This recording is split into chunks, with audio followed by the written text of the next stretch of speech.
Oi, oi.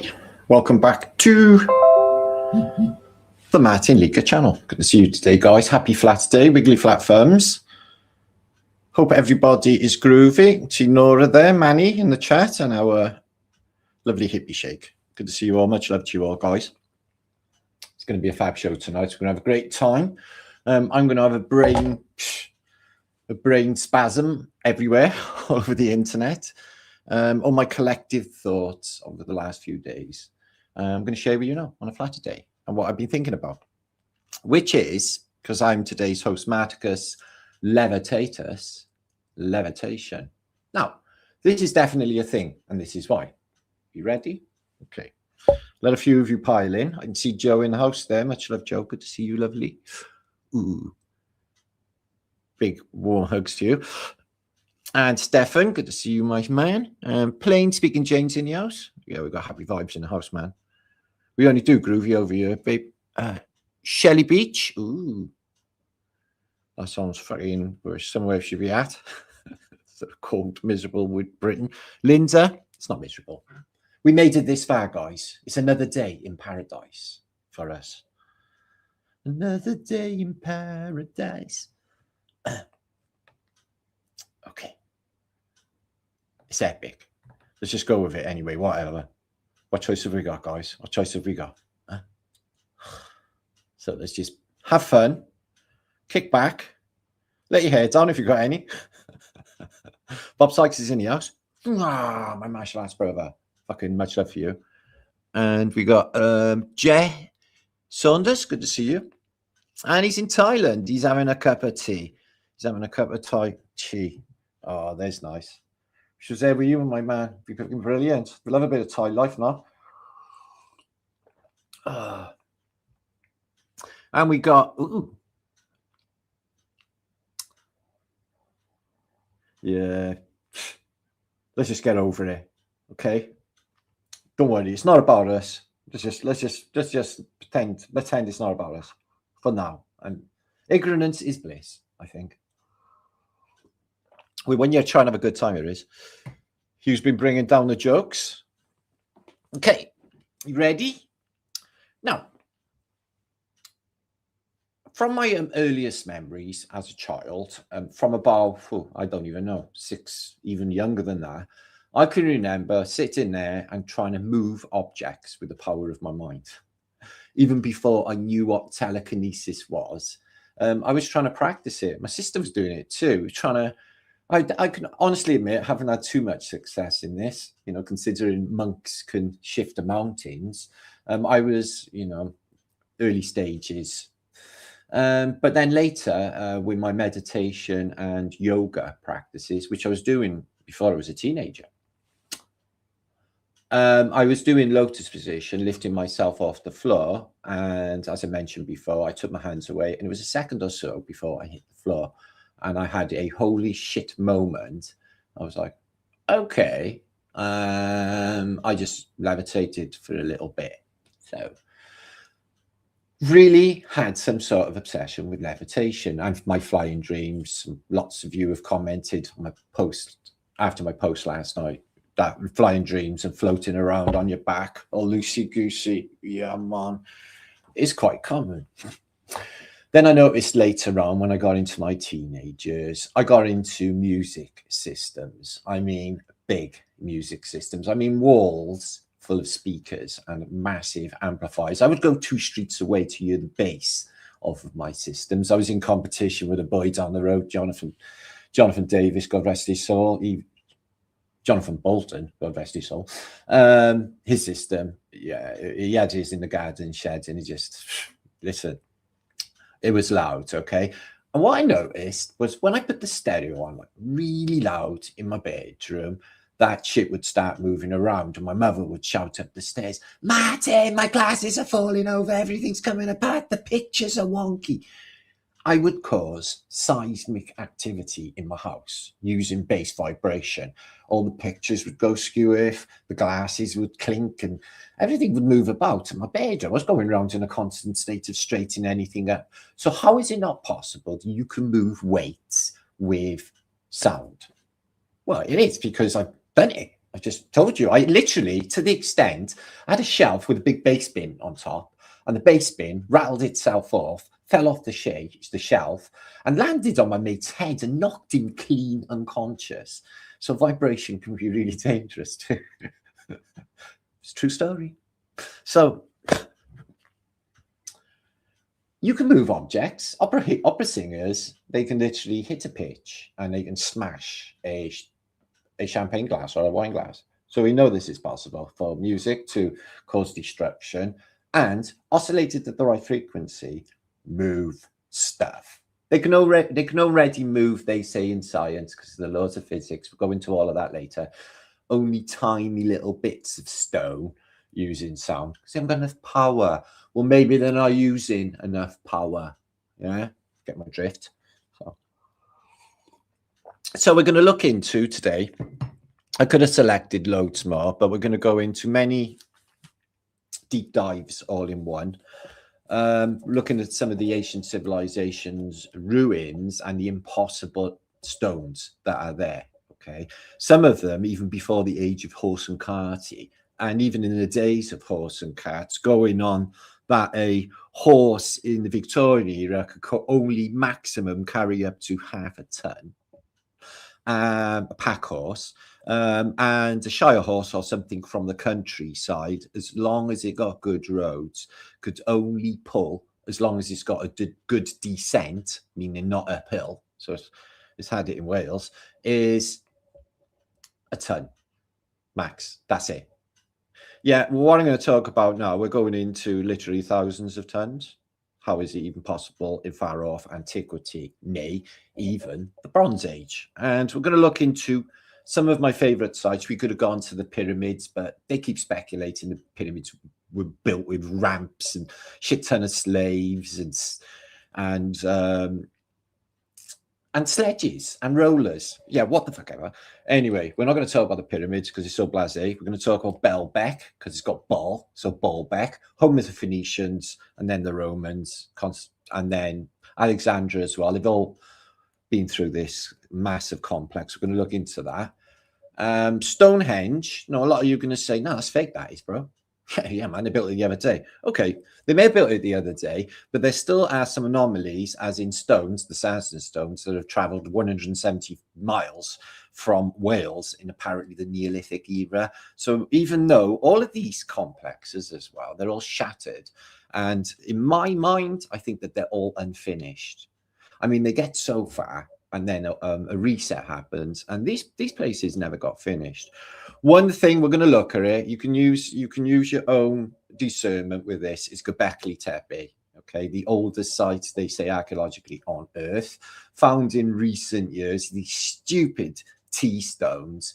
I'm not buying it personally. I think that this thing might be a bit of a psyop. There's too many similarities with the carvings that you see on the back of the Moe in Easter Island. And it's a world away, trying to link all of this up. I think it's a psyop going on. We'll look at that a little bit later. And Easter Island itself makes no sense. You know, little dot in the South Pacific like that, so remote from humanity. Could be a remnant of Mew, who even knows, with all of these big carved heads in a time when they didn't have metal chisels. Yeah, you heard me. Apparently they did it with stone chisels, them animals. Whatever. So anyway, so we're going to be looking into all of this. Telekinesis is something that has been, you know, later on when I got a bit older, then it was exploding heads after I watched Scanners and then crashing planes, all the normal stuff boys go through. But telekinesis was the main focus. I'm joking. Olmec heads. We all know Olmec heads, and we could have talked about Puma Punko in this, up on the high ridges by Lake Titicaca, wiped out off the face of the earth when apparently Lake Titicaca had some sort of tsunami, and there's all these big, massive, I don't even 10 stone blocks H's on Puma Punko. But we're not looking at that today. We're looking at them 4 locations because I got awesome pictures and stuff, and my calculations, what I think at the end. So we're going to go through all of that. We're looking to the field today of telekinesis and acoustic levitation, which is a thing. Okay, we're going to do that. You all in on that? Okay, that's just the intro. So yeah, I think groovy. Staying out of trouble. You know how it goes. Smart bronze chisels. Well, yeah, as long as you keep sharpening them every 3/4 of an hour, because they blunt almost instantly. This is the same narrative for copper chisels as well. They had literally had to employ somebody to constantly sharpen the copper chisels.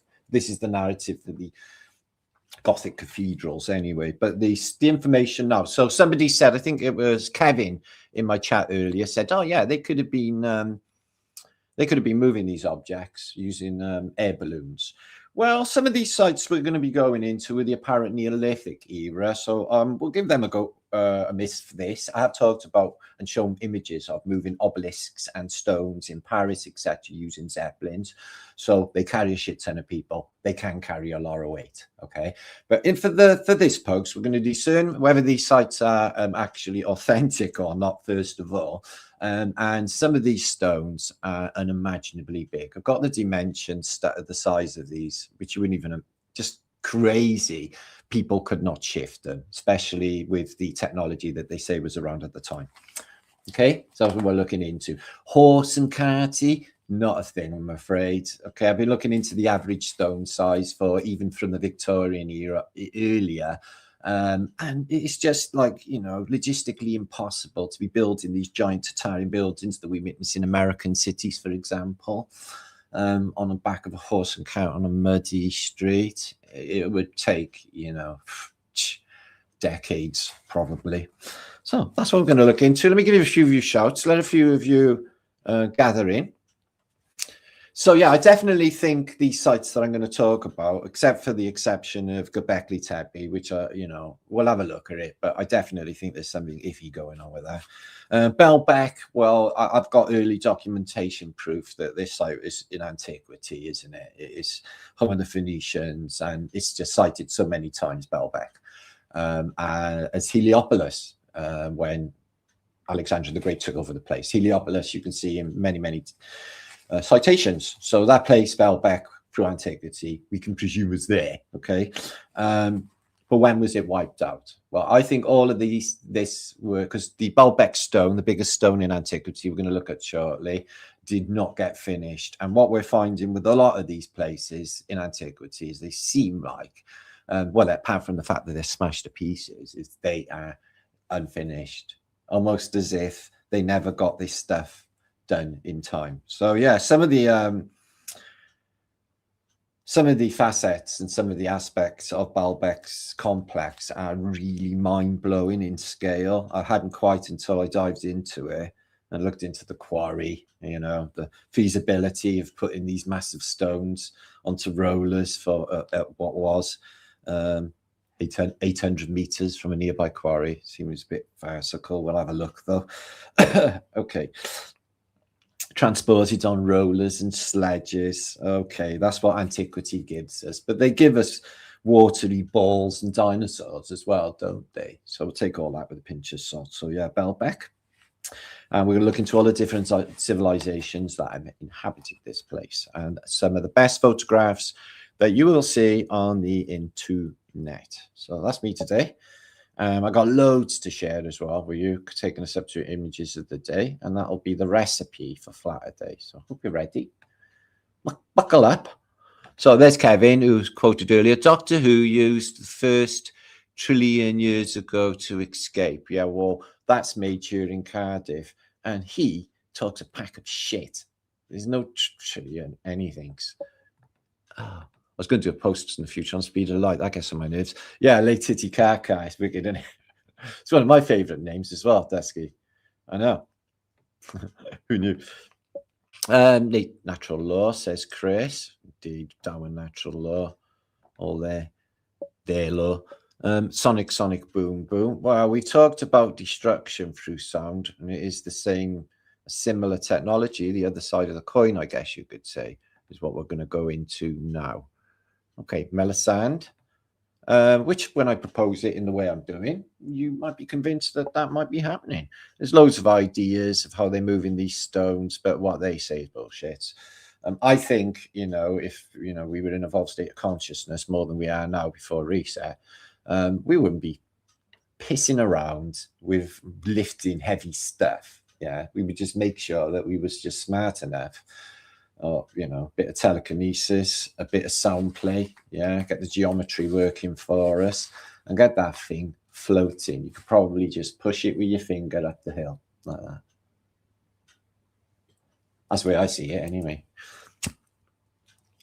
But no, they want you to think, oh no, they had slaves, loads and loads and loads of poor slaves to drag these out all day. Oh yes, hideous existence. They always say that, don't they? They always want to do the victim thing with everything in antiquity. But their story sucks anyway, their history. Spark plugs have always been fun to say. I love, yeah, they're good fun. More recent, yeah, I think all of this happened recently. So yeah. Sodium fluoride, the water, don't help us. I'll just change it atomically with probably a Brian, mate. We're stronger than anything that they can chuck at us. I'm living proof that this is true. Okay, let's live without fear. It's a fabulous existence, honestly. And when you live without fear, nothing actually fears you, and then you just live in a world of groovy, and then you think all your own thoughts. Oh, it's so yummy. That's what I do anyway. But you do you, boo. Dusky. Okay, let's get stuck into some images straight away today, because I tell you what, there's quite a bit to share. So we're going to start with the site of Baalbek, and here we go. Hope you enjoy my post for today, for Flaterday. Bringing the love, bringing the vibes. We're going to have a big love in. We're going to have a big hug off, big coochie hug, controlled coochie hug. Okay. So this is in the Lebanon, in Baalbek, the quarry for the complex of Baalbek. We've all seen this stone. I'm guessing if you've watched Stupid Ancient Aliens and crappy programs like that, they bang on about this, don't they? All of the official historians.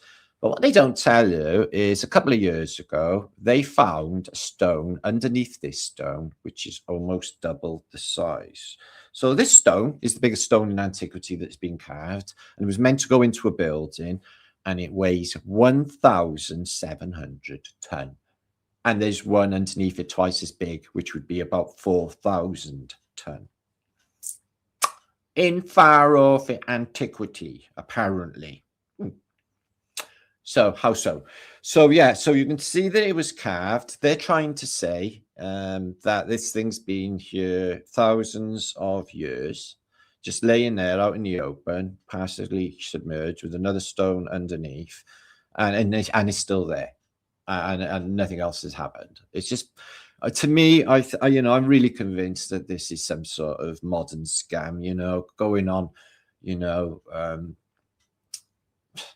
they like to play your ball and 3-cup games, don't they? And just rip everyone the fuck off. So why wouldn't they do it with archaeological sites? It looks like a bit of reinforced modern concrete to me, but I'm just saying, it's the biggest apparent piece in antiquity. How would they have lifted it if the world hadn't gone tits up, apparently, because it's still there now? How, pray tell? Would they have got it to the site? So they say, if you asked AI, which is not very forthcoming with anything, and no help with anything whatsoever, I have noticed, it's just like very much a hindrance. Oh, I can see where you're going here, Matt. Look at these tunnels here. Bet they'd be super interested. I was thinking about caves this morning, how groovy it'd be to sit in a cave for the afternoon and just chill out, as long as it didn't fill up with sea.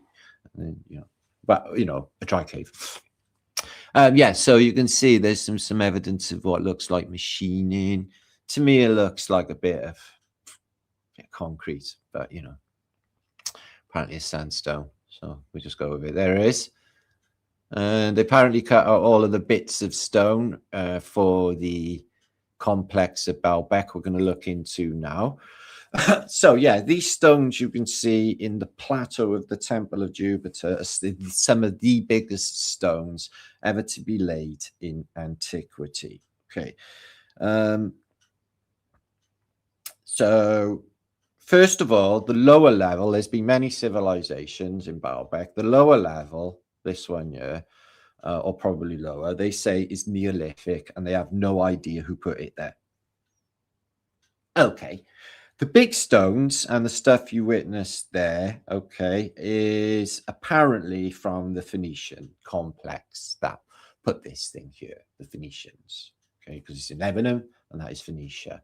These stones here weigh approximately,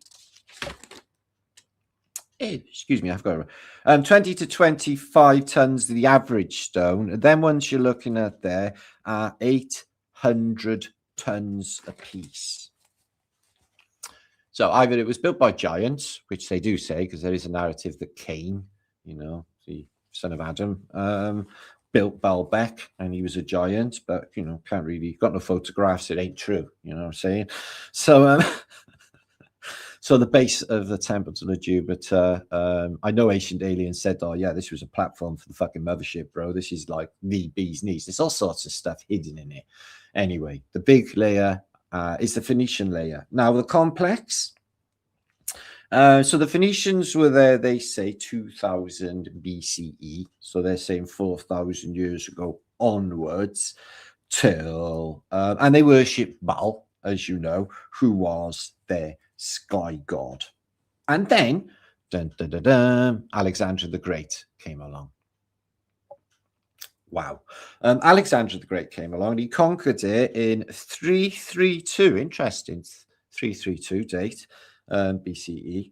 And then he renamed this complex Heliopolis, as in City of the Sun. Heliopolis. Hell, Satan. All comes back to the sun and Satan, doesn't it? So it was called the City of the Sun. Okay, so phase 1 was in the Neolithic, we don't know. Phase 2 was the Phoenicians, and then phase 3 were apparently the Romans, who instilled and built the Temple of Jupiter, the Temple of Bacchus, we know what they were getting up to in there, and the Temple of Venus, and massive podiums and massive columns beyond any comprehension anywhere else really in antiquity. So it is just absolutely phenomenal site, which I would really love to visit if it wasn't so volatile in these places. And, you know, let's just say they see me coming, okay? All alarm start going off. So what I'm thinking here as well, guys, is what I'm talking about now in this ancient civilization is part of a circuit network, and all of these complexes that I'm going to talk about, these sacred sites, are put on nodal points in the grid system. And if you put a building or go in to build a building on a nodal point, that's going to help you with lifting big stones in place. Okay, so what was happening there, I can't imagine, but looking at it from above, it looks exactly like a circuit board, doesn't it? Anyway, this big bit here, this huge thing, there's all sorts of stuff underneath, the Great Court underneath here, and there it's called the Trilliaton, okay, like trillion, but Trilliaton, and it has 3 massive 800-ton blocks in it. Wow. Later builders then added to it after the fall of Rome and everything. So it was the Byzantines, then the Arabs, then the Ottomans, and then it all went to shit in a handbag, obviously. Fucking hell. What? So we got oil paintings of the early complex of Baalbek. Let's just go through a few images and see what we think. I don't want to go too many. But yeah, I'm not sure what to think about this. What you can see is underground stuff, underground walls. Looks like just after the reset. This complex is the walls are taken out. Really interesting sort of what would have been a water feature, I guess. But they knew the apocalypse was coming, guys. Look at these underground bunkers everywhere. And these survivors, man, they're in so many of these early paintings and Turner paintings. But yeah, the size. And look at the geometry in there.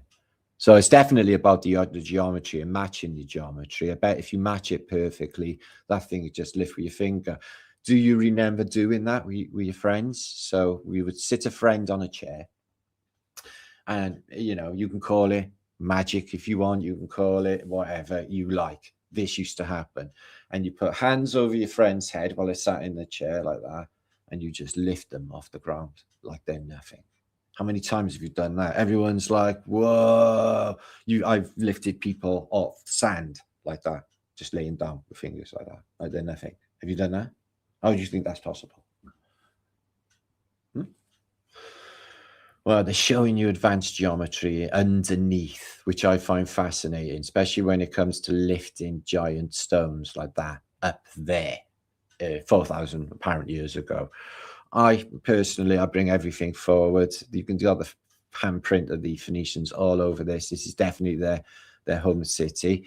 I got some of the earliest photographs, 1840s, believe it or not, ever taken at Baalbek. They can't quite tell him, but they're from their glass plates. Lithographs and photographs, and they're quite crap actually, but you get a clue of this thing didn't really happen too long ago. I think something hit it from this side that way, boom, and just took all this down. Blast of waters, my guess. So yeah, 3 800-ton blocks, there they are there. Biggest laid in antiquity under the temple of Jupiter. Just what? And why are they that big and just there? Maybe the whole thing was that big at one time. This looks like a later adaptation, not Roman. That's probably the Byzantines they were talking about. And there's the Phoenicians coming into port, bringing their trades. This is how they infiltrated the world with their strange customs and their wares, which sold really well and still do in the modern day. Yeah, they patched it up as well. You know, these mega blocks.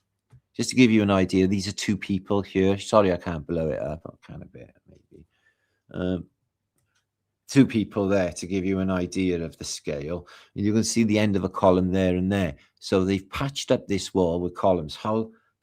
They're wheeling a crane out there, guys. It's out in the desert. How they even doing this? Just incredible scale. But when you look into the way that the old world was run by like the high priests of Egypt, the monks of Tibet, the people that lived on Easter Island, they knew the secret to move the Moe in Easter Island. They say they sung a song. And the Moe walked, a song, a vibration. It's hard to know what to say, but it's such a good place to study for, you know, seeing these transitions, civilizations. What I mean by that is resets, guys. But yeah, whatever happened was just totally colossal. To think they're sitting in a place that thing can happen again is the terrifying truth of it all, actually, when you get down to it. Look at that column just resting against that wall. They never had time to finish this, I don't think, you know, guys. I think all of this place, look at that. So yeah, the stone never fell through, and they've shored it up with bricks. And, you know, when they discovered this site, 1800s, like nobody gives 2 toots about Heliopolis or any of the Opolises before then. Look at all of that disturbance, mud outside. Nobody's been there since it happened, since the mud flood happened. And honestly, the 1800s photos, it really does look like not long after, honestly. We'll have a look now at some of them. So yeah, perfect geometry. So they know about geometry, balance. They know about the true structure of this place. I would love to go and take a look at these stones close up. I noticed they got some holes here, putlocker holes, possibly. Some people say, you know, that they poured these stones. Some people in the camp of that, and that's how they deal with these massive quantities and massive weights, possibly. I think that they just use these nodal points to their advantage in able to put these stones into place. I literally think that they thought Tartaria into place. Crazy as that sounds, that's what I think. And I think they're using sound and vibration in the way of horns, bells and drums. Okay, that's what they were doing. They used the same technique to destroy Jericho. But you get that frequency right, and the stone will start shaking, oscillating, and then it'll become what they call inert. And not that I'm a purveyor of gravity, but the thing that holds us down would not abide to it, and it would become light as a feather, and you could just lift it up and put it in place. Look at the weight of that one stone. And this geometry I can see on buildings in the city where I live as well. This same geometry, it goes along the crests of some of the buildings, and the lions everywhere anyway, because the Phoenicians, isn't it? So there you go. The size of that. Obviously, they'd move that maybe with a forklift truck in modern day. 800 tons sounds too heavy, even for giants. It is incredible to think, isn't it? That they did that and they put them in place, but that's what they're telling us. Far off antiquity. The decoration is attributed to the Romans and then later peoples, but yeah, you can see the beautiful Corinthian toppage on the decoration is just second to none. But you can see that the Phoenician feel about everything. The fascia column, the same as the fascias, and even I hadn't seen it before. The columns, Masonic as well, but like the exploding out of the fascias, that's what you see. Yeah, that's what I see. Wow, look at the vaulting. So what gets me is with these sites, these 4 that I'm going to show you, is the unbelievable age. And then you think to yourself, well, yeah, Stonehenge is old, but it's not as old as the site I got up on my hill just over by there, which I could have done a study on, and I will do in the future. Or the Neolithic remains just down the road 2 or 3 miles away of Tinkinswood and St. Livens, which are the biggest stones. I've got them on my channel about these monuments. As old as Belbeck. And that settlement on top of the hill over there where I live was 12,000, they say. Oh, 6,000, half the age away from the Ice Age, they say. 6,500 years ago. And I am not a purveyor of the Ice Age. I think that the Ice Age ended in the year 2020. And there are like people in there carved. I wonder why they did that. And really beautiful sacred geometry. Super duper good. So yeah, it's still full of mud and disturbance. It's almost as if, it's been covered by water. The water's just receded, and that's what it's left it like. It's exactly what it looks like after Noah's floods. These columns are fantastic. These dudes here in desert clothes and stuff, they didn't build this. They don't build shit. And this stuff, is just mind-blowing. And the columns seem to be buried half into the ground. I think this is the top bit. The rest is all buried. But yeah, indeed, this is when they first came in and checked it out, guys. Belbeck, it's like it's been built by giants. Look at the door. Why so big? Temple complex was... Look, I can't even imagine seeing it. I've tried to envision it in my mind, what it would have been like in its heyday, but you can't, because you only got Hollywood to revert to. I see like technological things, advanced technologies, plasma techs. Look at this.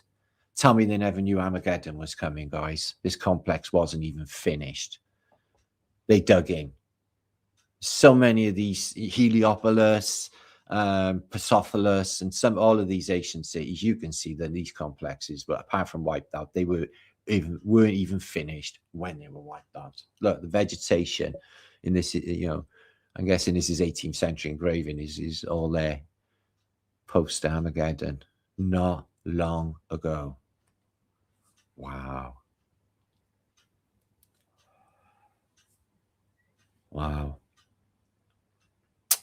Ooh. So yeah, that is so Phoenician. Good. So yeah, Temple of Vesta in Rome. That's Rome though. And the Temple of Venus in Belbeck restored at the bottom there. That's what it looked like. Okay, well, they've replicated the Phoenician architecture everywhere in the world in all of the major cities, haven't they? So that was the extent of the Phoenician Empire, but they got a lot bigger. I think they were everywhere in the world at a certain period in time. The Hittites, the Israels, and the Phoenicians were just what they say was on the Levant, and Cyprus, parts of Greece were apparently enclaves early, but I think they infiltrated the world and took a jealousy to the groovy way civilization had been run, or it was run, in the times of Tartaria. It's taken a long time. The control, obviously there's a new boss, isn't there? It doesn't take a genius to work that out. AI is just doing its thing, but already everyone's just cheesed right off with it and can't be bothered. It must have a sense, if it knows anything, that people can't be bothered with it anymore. And that happened really quickly. People were like, all right, Mr. Know-it-all, Mr. Know fuck all. Here's the Phoenicians with their heads covered in what looks like gold leaf, but I think it's electrum, a gold conductive electrum on the models of the Phoenicians. Why they got the elongated heads or the head where, I don't know, but that's what they look like. See the straight noses? The Phoenicians. Very, very mystical. The sea peoples. So yeah, early on in my my research, I went into languages, Phoenician and well, hieroglyphics, but then I found out hieroglyphics were actually Cymriglyphics, and that is Welsh. So there's that. And early language, I reckon it's just a code. It looks like computer code to me. I reckon it's just, I see patterns emerging from it. Eventually something comes out of it. I think that's what they're all doing with all of this information. Looks like nines, and AI's doing this crazy sigil stuff, and it looks like what's on this stone here. This stone language. And this is in Taunton, Massachusetts. What civilization's been there then, guys?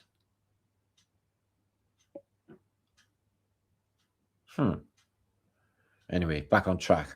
So yeah, that's Baalbek. Let me just show you a quick couple of photographs from 1842. So really in the infancy of photography. These are on glass plates. But you can see, I'm just going to go through them quick because there's quite a few of them to do. Margaret Walter, Alpha Billy, how you doing? Kathy Bronson. I'm singing a Flaterday song to you guys. So yeah, these photographs are just spooky. It looks like it's another dimension. I really do get a really weird sense. There's fingerprints all over them here of people that have been dead generations. Fingerprint there. Fingerprints are weird, isn't they? That just shows that we're bioorganic robots having our own individual retina scan, our own individual fingerprint, so they know who everyone is. Do you think that's just like God did that? Oh yeah, I'm going to individually code all human beings. I don't think God would think like, well, I don't know how God would think. Because the plan is ineffable. Don't you know? So I'm not even going there. So I'm doing me boo. See how that goes. That stone was hanging there, never had bricks there when these photographs. So after 1842, they put that pillar of bricks underneath it. Really interesting that we caught that. Still, that keystone never fell down, did it? Jammed in there. Some force coming down on that top bit. Well, didn't have any earthquakes in the last 4,000 years? It's a good question because I got a book on earthquakes in the Eastern Mediterranean. That's what the book's called, which goes into the Santorini eruption, yeah, and all of the other apocalyptic events that happen in the Mediterranean. And none of them shook this out of place in 4,000 years, they say. Does that even make any sense? No, does it fuck? And the Colosseum in Rome, that's been there 2,000 years, they say. So what? All them floods, all them apocalypses, and things just stood there. Listen, I wouldn't even be surprised if this was the case. That all of the sites we're looking at now, even though I think that there's a technology for lifting stone, which it is, because I'm going to show you, okay, is that they are just trying to solidify a fake historical narrative, yeah, and then just making like trying to link it all in together in a bullshit fake narrative. I can see what's going on. So that's what they've been doing. Romans, for example, Alexander the Bleeding Great. Oh yeah, it's Alexander's army. That's why they all got blue eyes. I spot a swastika in there, and a bit of what looks like a graffiti. 1842. So yeah, they're almost like photo negatives, aren't they? But they will give us clues. So yeah, so imagine there was a time before our calendar, after a reset, where the controllers, yeah, just knock up this shit everywhere, like that big pillar in Baalbek and all other temples, and just this, for example, which looks like it's standing in a load of rubble. How so? How did the rubble get off of that device? Whatever it is. I'm just saying that could be the case. Fingerprint, yeah. Oh, do you know what? I am just like Inspector Clouseau. I am expert of deductive reasoning. And I'll probably burn your restaurant down twice accidentally just for being there. Nothing to do with me. Like Inspector Clouseau in his Pink Panther 2, you'd have to go and watch it. Don't worry about it anyway. I like Inspector Clouseau. I like his attitude. It's not my favourite detective, though. I don't like Sherlock Holmes. He's a bit too fucking one of them for me. But, you know, Poirot. Yeah, I like Poirot. He's nice and clean and tidy, respectable, isn't he? Yeah, Poirot's a good detective. Anyway. So, yeah, I'm a detective this month. Last month, I was D'Artagnan. This month, I'm a famous detective. Just deciding which one. Oh, fucking hell. It seems really detailed, doesn't it? These photographs are haunting, really spooky. What are we looking at here? Do you know when you see, what is it, that film? The Fifth Element, yeah? And you get like that old world building where they got the stone and the Fifth Element, you know, and she goes, ah.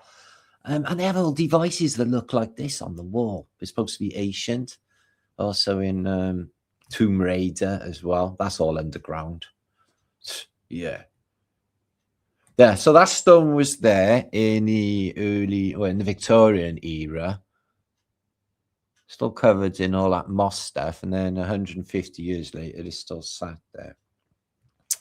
Okay, and there's the complex itself.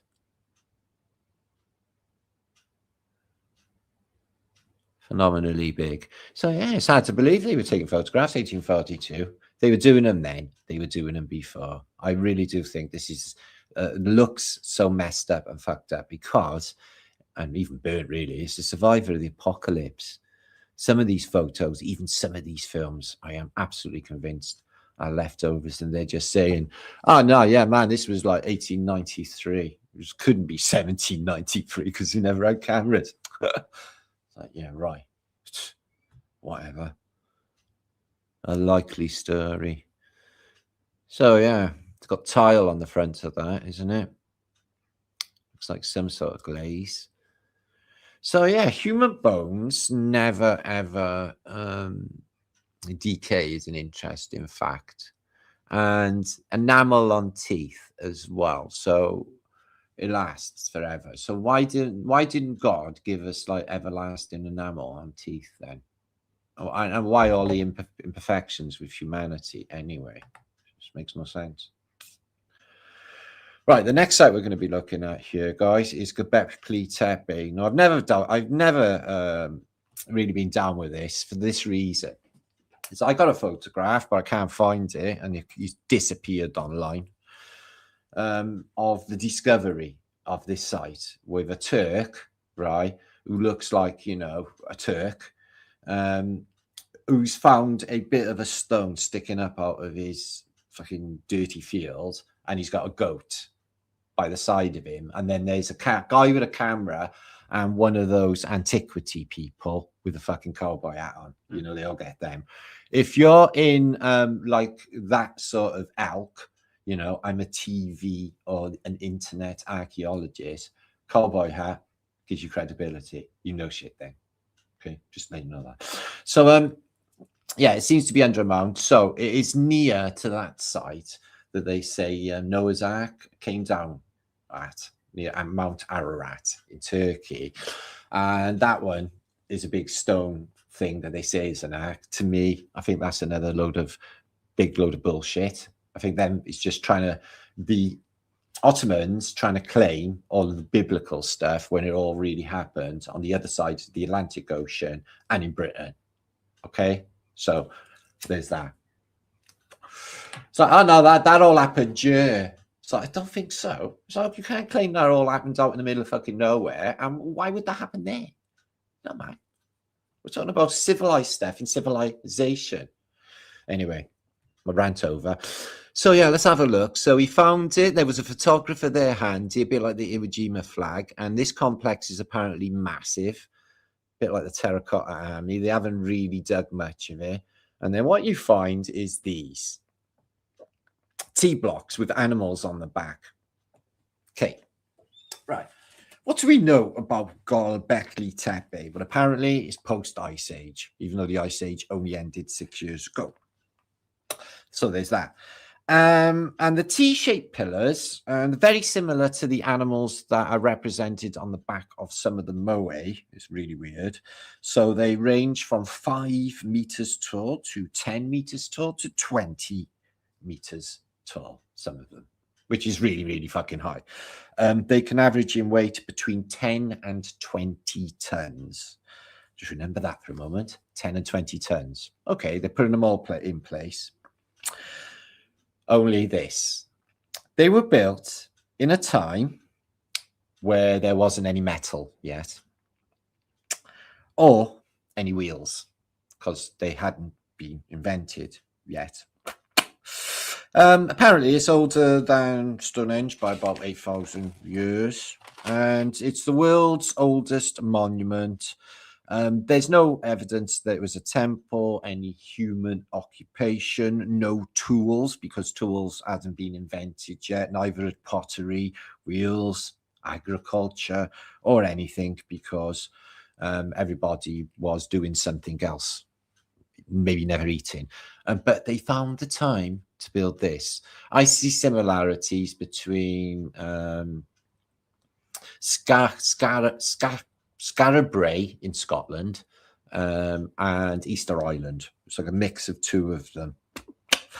Anyway, this site makes 0 sense. And I'm not being awkward when I state this fact, because I've seen this with some monuments that I went to when I went to America. They were fake as shit as well. Is that looks like it's reinforced concrete, or concrete at least, and modernly faced up underneath for people to walk on. Obviously, they're altering it, isn't it? Okay, so yeah, that's man-made. This one's apparently old in this thing. So yeah, all M apocalypses, all of that, and it's just under the ground there, and it makes 0 sense. They hadn't even invented the wheel. So if it is real, we'll give them the benefit of the doubt. It's an old site from a civilization we know nothing about. No evidence of human habitation, no evidence there was a temple, no tools, no nothing. It just shit out of nowhere in dodgy as fuck Turkey. I'm just saying, yo. I'm not saying they're all dodgy. I'm just saying they have, you know, from my experience there, you know, they can be a little bit on the dishonest side with it when it comes to antiquity. Like Hawis, for example. I can't seem to exit. Excuse me. Oh, there you are. Exit full screen. Right, let me just show you some shots of Göbekli Tepe, and then we'll move on to the next site. And then I'm going to make a calculation. Okay, that's the same bloody picture. Oh, fuck me. Excuse me. Exit full screen. Okay, here they are. Yeah, so there's like tiny little bricklets, if you want to call them that, between these T's, and they're just buried. So there was no stone on top of them because they never got found if there were. So that's just what they look like like that. And now, yeah, they got it like Hollywood. So you got to go there and you got to pay a ton of money to go and look at their stones. They're apparently the oldest things in the world. They don't look old as anything to me. Like, I mean, they just don't look old. Like, full stop. They look like new.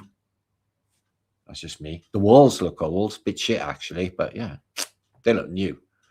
So yeah, so what they do is Karnak, isn't it, and the pyramids and everything else is they make it a holiday destination. Come and see the oldest site on earth in Göbekli Tepe. It costs a few quid. The taxi drivers are going to rip you right the fuck off, and the hotels, well, they see you come in. Okay, and anyway, I'm sure it's a tourist trap, and you got to pay to go and see it. And it's only been there a tomato season. It wasn't there long ago, and it's only a small percentage of all what they are not going to dig up because they don't have to build more. But it pushes dinosaurs narrative because there's supposed to be dinosaurs on them. And these strange creatures as well. Can you see that one with the elongated face and stuff? In the time without the wheel, or tools, or anything. Wow. I wonder who laid these capstones then. Excuse me, these capstones, yeah. I wonder who laid them. And what's this thing with a hole in it? See, it's interesting to see, like, this stuff here looks genuinely old. And that bit there looks genuinely old, doesn't it? It's weathered. Why don't they look genuinely old and weathered? And they got really stone chisels. Antiquity's trying to insult my intelligence. Stone fucking chisels, they say. So yeah, they put a big UFO over it. Has to give it the UFO flavor. Something to do with aliens. Because I'm guessing, I haven't watched Ancient Aliens in like 20 years or something, but I'm guessing they brought up Göbekli Tepe. I know Graham Hancock does. I like quite a lot, actually. So about Göbekli Tepe, I mean. So yeah, next one. Now, I know I've talked about this like umpteen times, been there umpteen times, slept in the middle and done all sorts of strange stuff at Stonehenge you wouldn't even believe. But there is an energy there, but there's a bigger energy site further over towards them bushes, actually. You see in the foreground. And there's other places like Sidbury Hill and other just really powerful, energetic places. But I do not doubt the power that is there. So it's a ruin, it's old as fuck, it's from the Neolithic period, but many people will say, Marticus, it was put there in the 1800s and then again in the 1950s, because you can see all the cranes and that. Well, I got a couple of oil paintings and stuff which show there was a ruin, and I got an old book from 1650s, which show you there was a load of stones ruined in the middle of a field. And I don't have to go like a 30-minute walk from where I'm sitting now to go and see Neolithic stones just laying about in a field. So they are a thing. And massive, much bigger than them near me here. Okay, if you are interested, I could go and do a vlog on them. Tinkins Woods is actually a mind blow. So yeah, you got a lot laying around in the ground. There is some evidence there's concrete block work, and you know, it's a temple. It lines up with the solstices. The sun comes glimpsing through, but here it is in the past. So yeah, it could well be not modern, you know, Victorian, but yeah, since the last reset, just some sort of hoax. So there are so many weird specifications to Stonehenge. It is hard to even believe. So let me just bring that up. Sorry.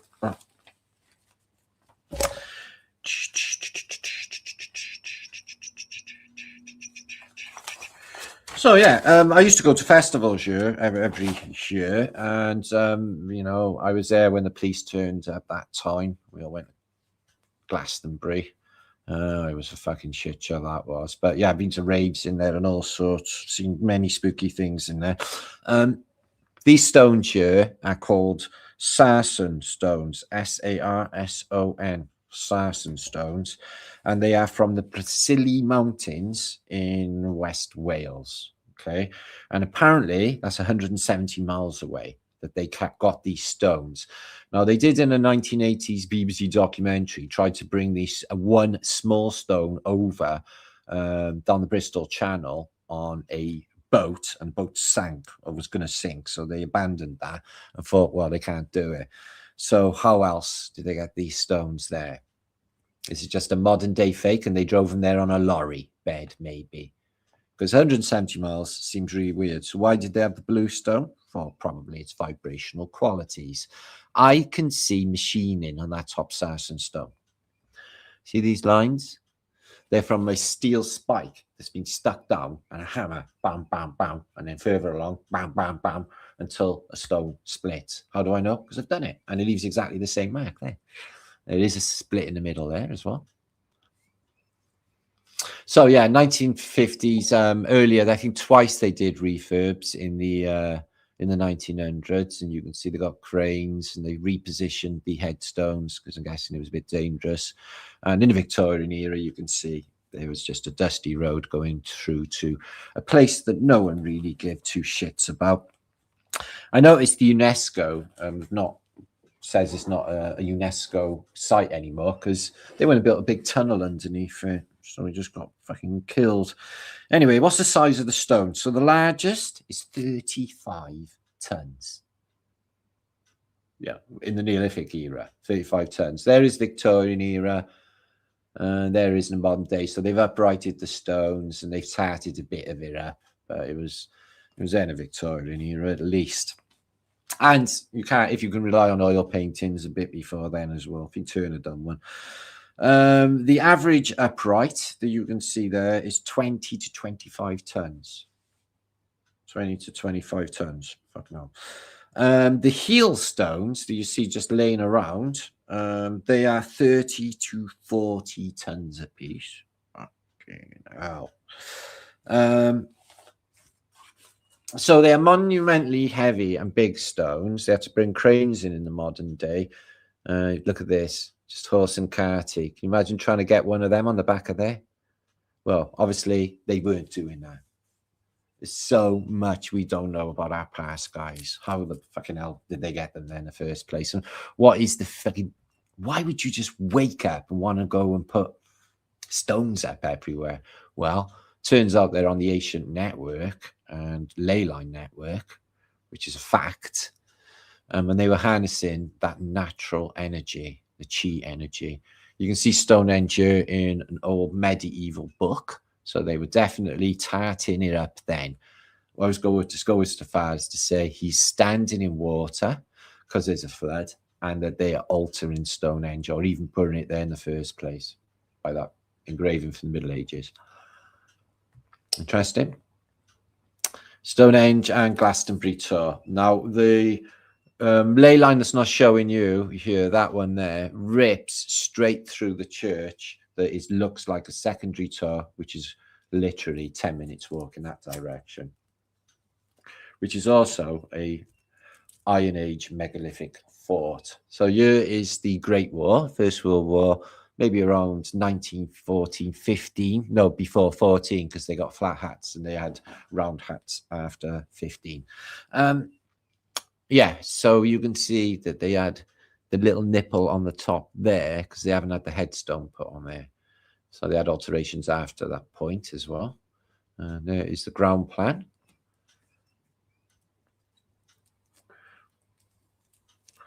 But, you know, is it a place like, I think, you know, like it is in the modern day, a place of gathering for people to harness this energy and get information out of the system.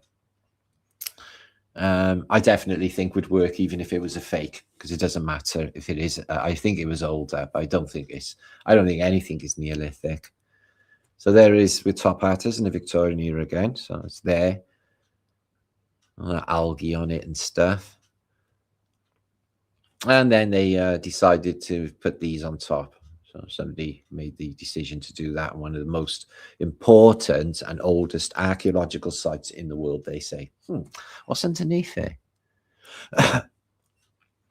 Interesting what would be underneath it. I bet there'd be all sorts going on. They're hiding all sorts. Look at that. It's an interesting little photo, isn't it? Look at this leaning over. No wonder they straightened it. Imagine that coming down and landing on your noggin, on your head. So there it is.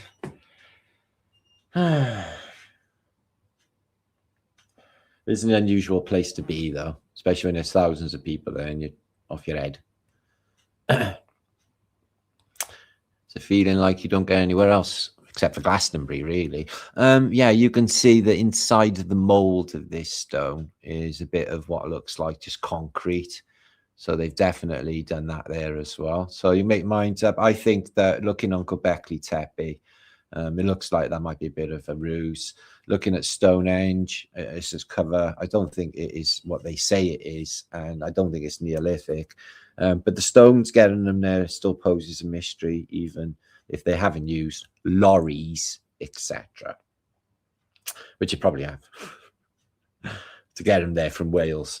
Not that the roads would have been good for lorries back in the past, even if they had had them. So the next site we're going to look at before my conclusion is Easter Island. Super interesting, this one. Only discovered all this again, 1800s, Moe. No trees on the island, so we can't say that they were rolled there. No trees to build sledges, so we couldn't slide them into position. The natives there said they sung them a song and they walk there. Modern contemporary scientists thought they might have meant put ropes on them and walk them like this with ropes, which I'll show you shortly. No, it's really, really silly. You can't walk ropes on a moe up a hill. But the fact still remains, they were buried 30 foot in the ground and they had full engravings on their backs. So if it is a fake, I could imagine why they would put it out there. And its similarities to other cultures. I see Olmec heads with these. Do they look indigenous to Pacific peoples? They don't look indigenous to any peoples. That long face, that long nose, and they are massive. How did they carve them? The stone? Well, yeah, they had a quarry there.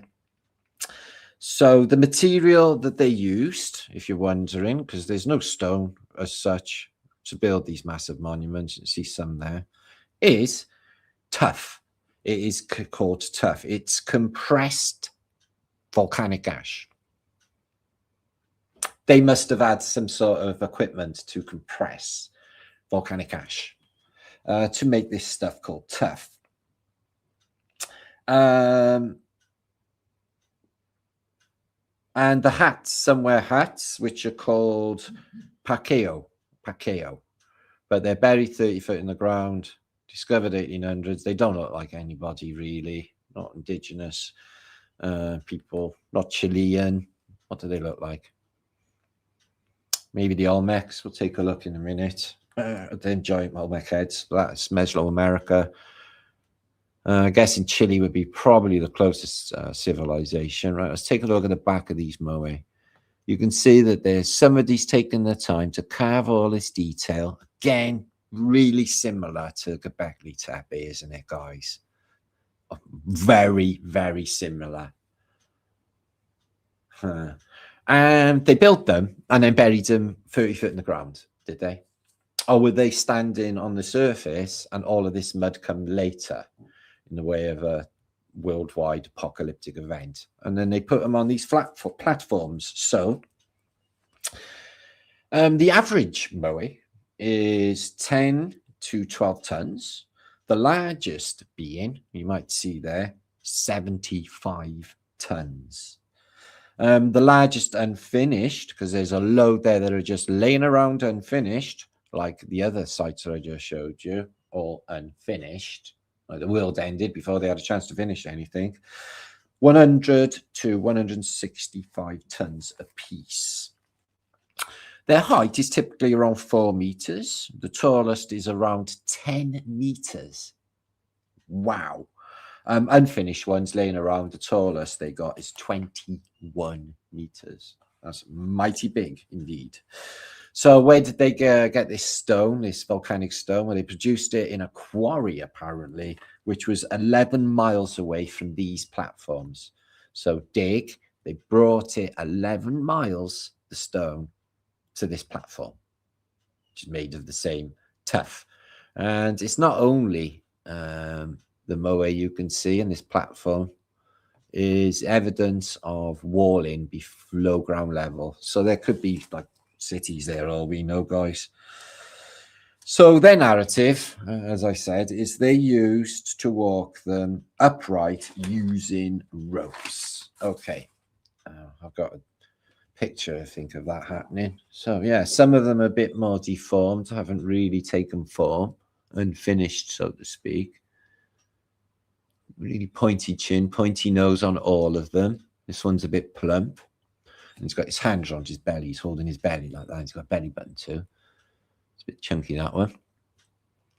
So yeah, what a trippy thing to discover on a tiny little island, in the pokey little island in the middle of nowhere. Rapa Nui. They got an airport. Still, I wouldn't mind going there. So they've got a volcano. So obviously that's popped its top at some stage, hasn't it? That's how new land is formed, by volcanic activity. Maybe that's the whole mechanism for land, is trigger a volcano, which isn't real in the first place, to make more land, more real estate, more money, more people. Yeah, that makes perfect sense. Wow, look at that when it got buried to the nose. Oh. So yeah, anyway, yeah, 266 of you watching. Thanks for being here. I'm also live on Facebook today, and also on the Flat Earth British Think Tank channel, one of my other channels, just to keep things ticking over there as well. Oh, that's a beautiful picture. So what could they have been for? To ward off evil spirits? Testament to a great civilization? Mew, maybe? The long years as well. I think that's them weighty earrings that they have. What could they be? All that mud since. Such mystery everywhere in the world. That one, whoa, that one's blackened. And the stones are blackened. It's the same one holding its belly. Probably from a volcanic event, maybe. And there is an engraving way back when they first discovered these things. Imagine seeing that island and all these faces just sticking out of the ground. I bet it blew their heads off. Really early photo.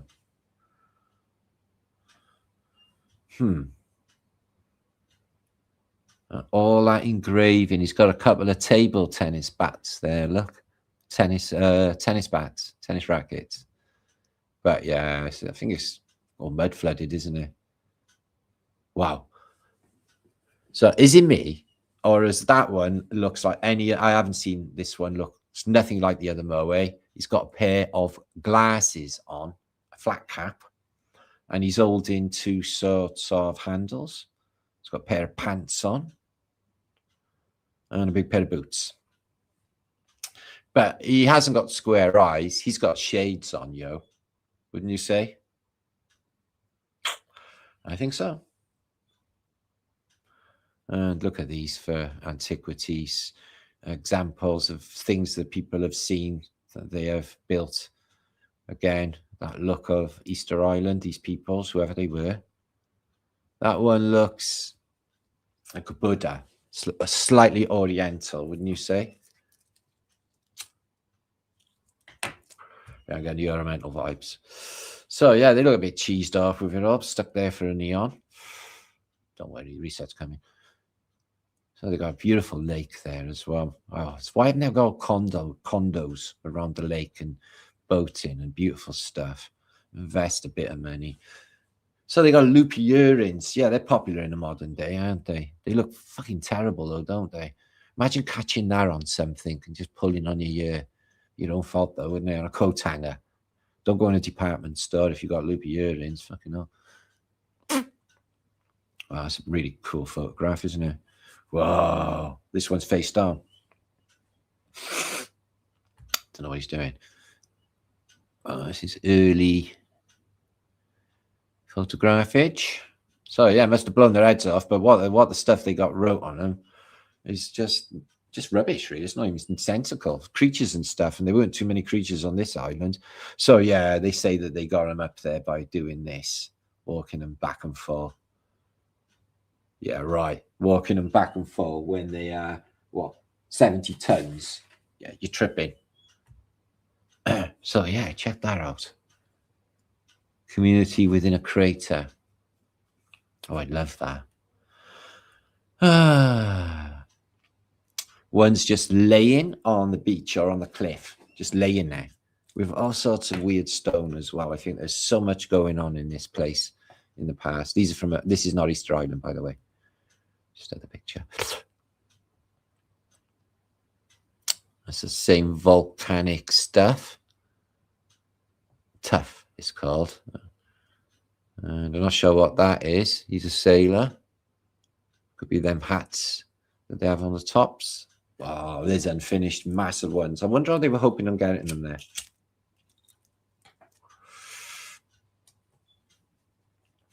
Wow. I wonder how they chiseled them out. Anyway, that's actually in Land of Cathedral near me. Ooh, it's a bit rude, that one, isn't it? Okay, let's move on. So, yeah, Easter Island, another anomalous site. I think it's probably authentic. It's just, I don't think it's as ancient as you could imagine. So, to conclude this part of my post, before we go into other images, I need a drink.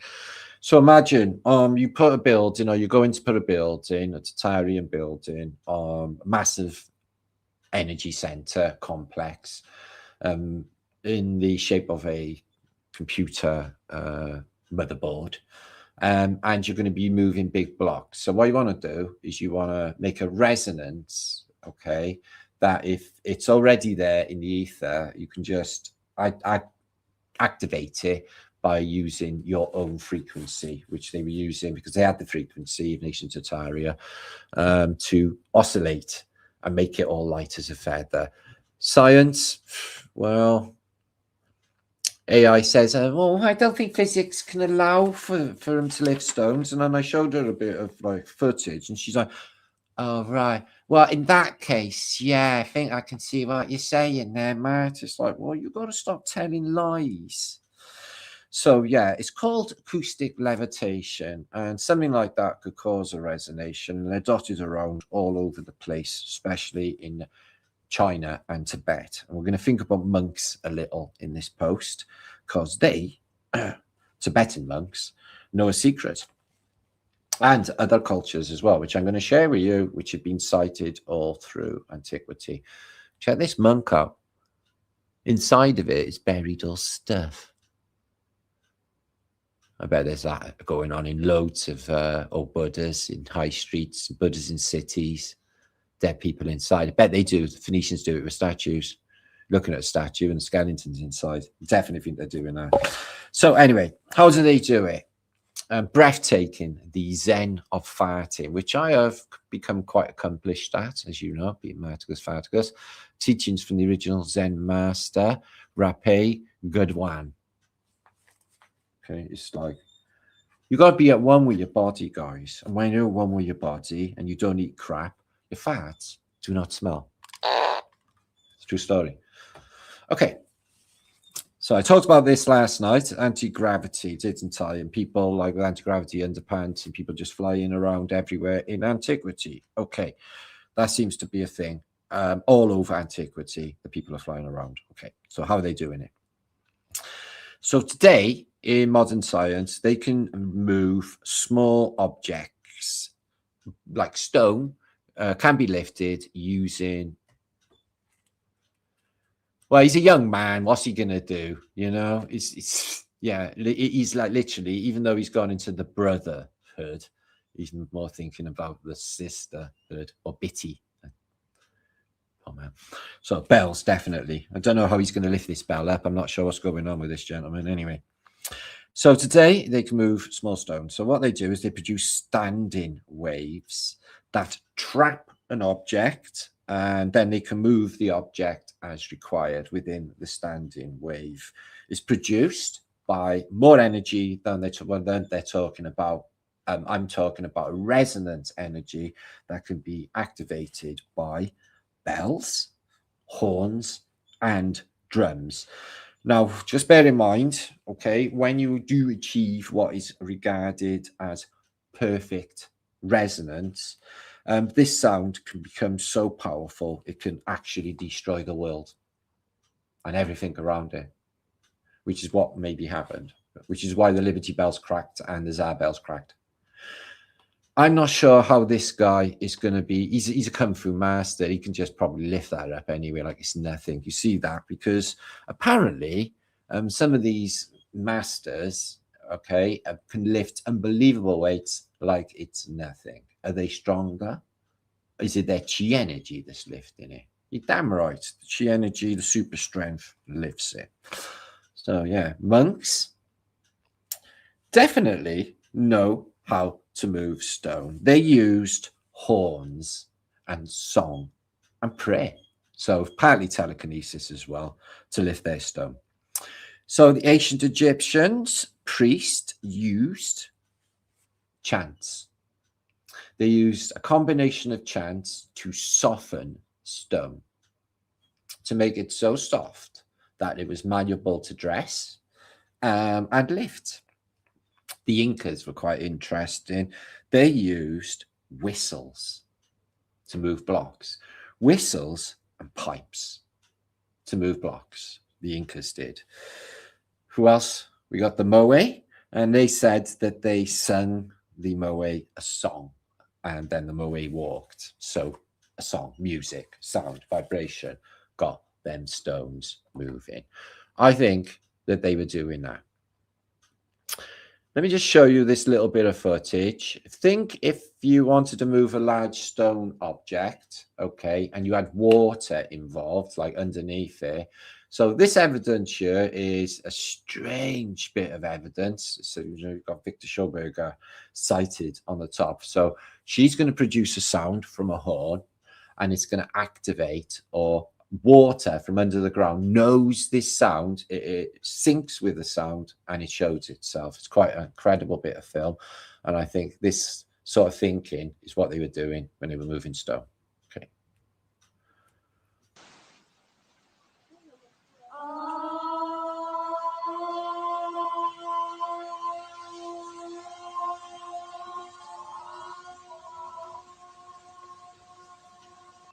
Like that. What do you think? Want to see it again?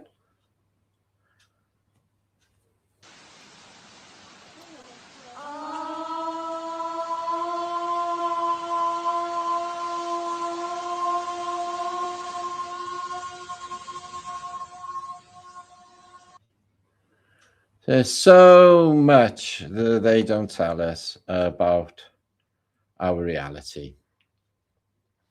So let's think along the lines of trumpet or music sound. I could go with drums, but a combination of them all would take down the walls of Jericho. And I think to myself, what a wonderful world. Oh, I love Louis Armstrong. I do think he was a Freemason, though, but he definitely smoked weed every day. And he was really groovy, lovely guy, I think. Do you love him? Zippity doo da.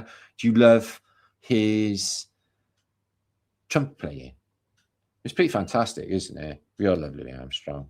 With that handkerchief, though, because he's sweating like a bastard. He goes like that all the time. That really puts me off. It's like somebody who's got food stuck to their face and you're expected to talk to them without looking at the food. Me, I'm going to have a wrenching sensation. I'm going to have to bring that shit up. Excuse me, you got a big fucking of food hanging off your face there. Because I would hope somebody would tell me. Because I wouldn't want to, you know. That's food hanging off my face. So yeah, organs in churches cause a vibration as well that can make you feel really groovy and well. But ramped up to an extent that I'm going to show you in a minute can do unbelievable things. So going into battle as well, before a feast, the Vikings and Saxons and other old age people apparently blew a horn. The fanfare. Here's the king. Yeah. So yeah, you can see the faceless knight here on an old engraving, and he's got trumpets coming out of his sleeves. Yeah, which is sort of suggesting that the trumpets had something to do with Armageddon, which I think they did. Here's some old horns from Troy. Ancient cultures, Hellenistic period, all that. And I bet you they sounded pretty groovy as well. So here's General Hirohito. What a tosspot. Oh, the Emperor Hirohito. What the fuck ever. Inspecting his new technologies. So, yeah, you could think to yourself, yeah, man, they look like big, you know, big horns, which they are.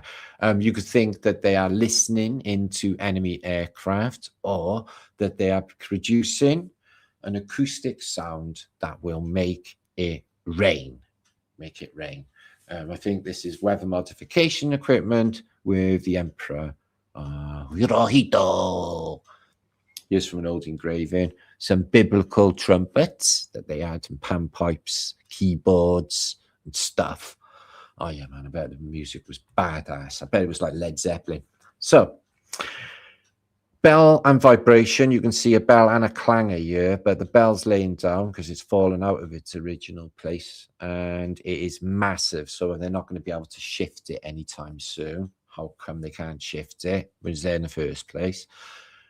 Giants, probably, to found this in the first place. But if that goes wrong, that can cause a vibration that can make everything just shake like that, including stone as well. The quad horn in an old Arabic engraving or painting. So, yeah, angels. So, yeah, the tribulation. If you hear the sound of the trumpet, like that, coming out of the ether, whew, that's a big one, isn't it? Whew, that's massive. I bet that'll make you shit your pants. Yeah, if you hear the tribulation coming out of the ether, like trumpets, don't worry. Don't worry about it. I wouldn't worry about it. I don't give a shit. Just carry on doing stuff. Obviously, it's like a big sign to the end of the world. But it's no use running around panicking, guys. You can enjoy what you got left, innit? Instead of just wasting it. Going, wah, panic, panic, panic. It won't hurt at first. Anyway, so yeah, weather modification here in an old picture. You can see they got big horns. So they're doing that as well in antiquity, when they haven't stopped doing it either. That's beautiful turtle shell, isn't it? Not sure what that would sound like. Whew, from antiquity. And what you notice as well is they're definitely interacting with the geometry of this place, because some of the trumpets are a perfect Fibonacci, like that. Never noticed that before. You've got to stick your hand down there as well. Apparently, I've seen this on a picture. If you blow a horn and put it near your groin, I'm not going to continue with that. Anyway, here it is. The Count. He's one of my favorite people in reality. Yeah, 7. I think he's saying 7, but he likes playing with his organ. Don't know. And here's an angel. They're fucking trouble, aren't they? So yeah, if you hear an angel playing trumpet, it's along the same grounds as what I've been explaining in this post, only the other side of the coin. Run to the hills, run for your life. It's going to get you. Yeah, this is from an old gramophone speaker. His master's voice, by the look of it, with a harp underneath. But again, yeah, it's a speaker, it's a horn, same thing. And that is what they were doing, I think. So, yeah, I think telekinesis can be achieved from the higher state of consciousness. I'm going to keep practicing. But, you know, the monks, the Tibetan monks, could literally move mountains, guys. And all of the other priests of different cultures, I'm sure the Persians or the Zoroastrians had their version of magic, although they took the magic of the Tartarians and perverted it into black magic when it was on divine principles, unfortunately. But, you know, we know the game now. We're on it. We're on it. Okay, I'm coming back for a moment, because that was being this end part of this presentation for the moment. I'll come back. Almost 300 of you watching today. Thank you for being here. So, what you say? Can they disappear? Can what disappear? I forgot what I was actually talking about. Just to build a house made of luba horns now. It has many functionalities. It says What's your name there? Afro Valhalla. Ooh. Afro Raw Oro Valhalla. Valhalla. I'm a Polish friend. When you hear the trumpets of angels, it's already over for you. Oh, that's good news. Fucking brilliant. If there was a reset, we all die together, that wouldn't be so bad, would it, guys? Yeah? Wouldn't have to do all that death business then, would we all die together? Sorry, it's narcissistic. My grandmother used to say, she used to sit around a table and she'd go, oh, I hope there's a nuclear war. But really? Because I was shitting myself. It's like, yeah, we can all die together. And then we don't have to all go through all of that. Oh, so-and-so's died. And oh, yeah, you've got a good point there. If we all go together, we won't have any grief. So there's that. Well, I might come to that anyway. So what are you saying, Hippie Shake? I'm wondering where these trumpets are now. They are in God's recording studio. In their soundproof, you can't hear them, but they will be out one day near a town soon. Gods of War, 2 shows. They used trumpets, did they? I'm drinking out my Stein. Do you want to see it? Oh shit, don't drop it over the computer. It's got a beautiful German town on it. Do you like that? It's got a silver top on it for keeping my coffee warm. Sorry, I slurped. Okay. So, yeah, you're having a groovy week. You're having a groovy show. We've got a bit of a way to go. I'm going to share some pictures of Tartaria now. Really, really unbelievable. If you haven't seen these, when you come across them recently in the last week or so. The count. 1, 2, 3 Noras. And they played the tuba, that was it. That's what I was trying to think of. You can practice. I can play literally a hose pipe. I got that trumpety talent to do trumpety things. I could play a kettle. This is the dawning of a new era, says Witchmaster. Witchmaster. I thought it was Wishmaster. I was going to get one out while I still could. I mean, a wish. Angels are like CIA agents sometimes. Yeah, they are. They fucking give off them vibes, don't they? Not that I probably have met a CIA agent. I don't actually know, but I'm getting that they got them icky vibes. Jan system. Some high sweetness. What happens, Martin? Well,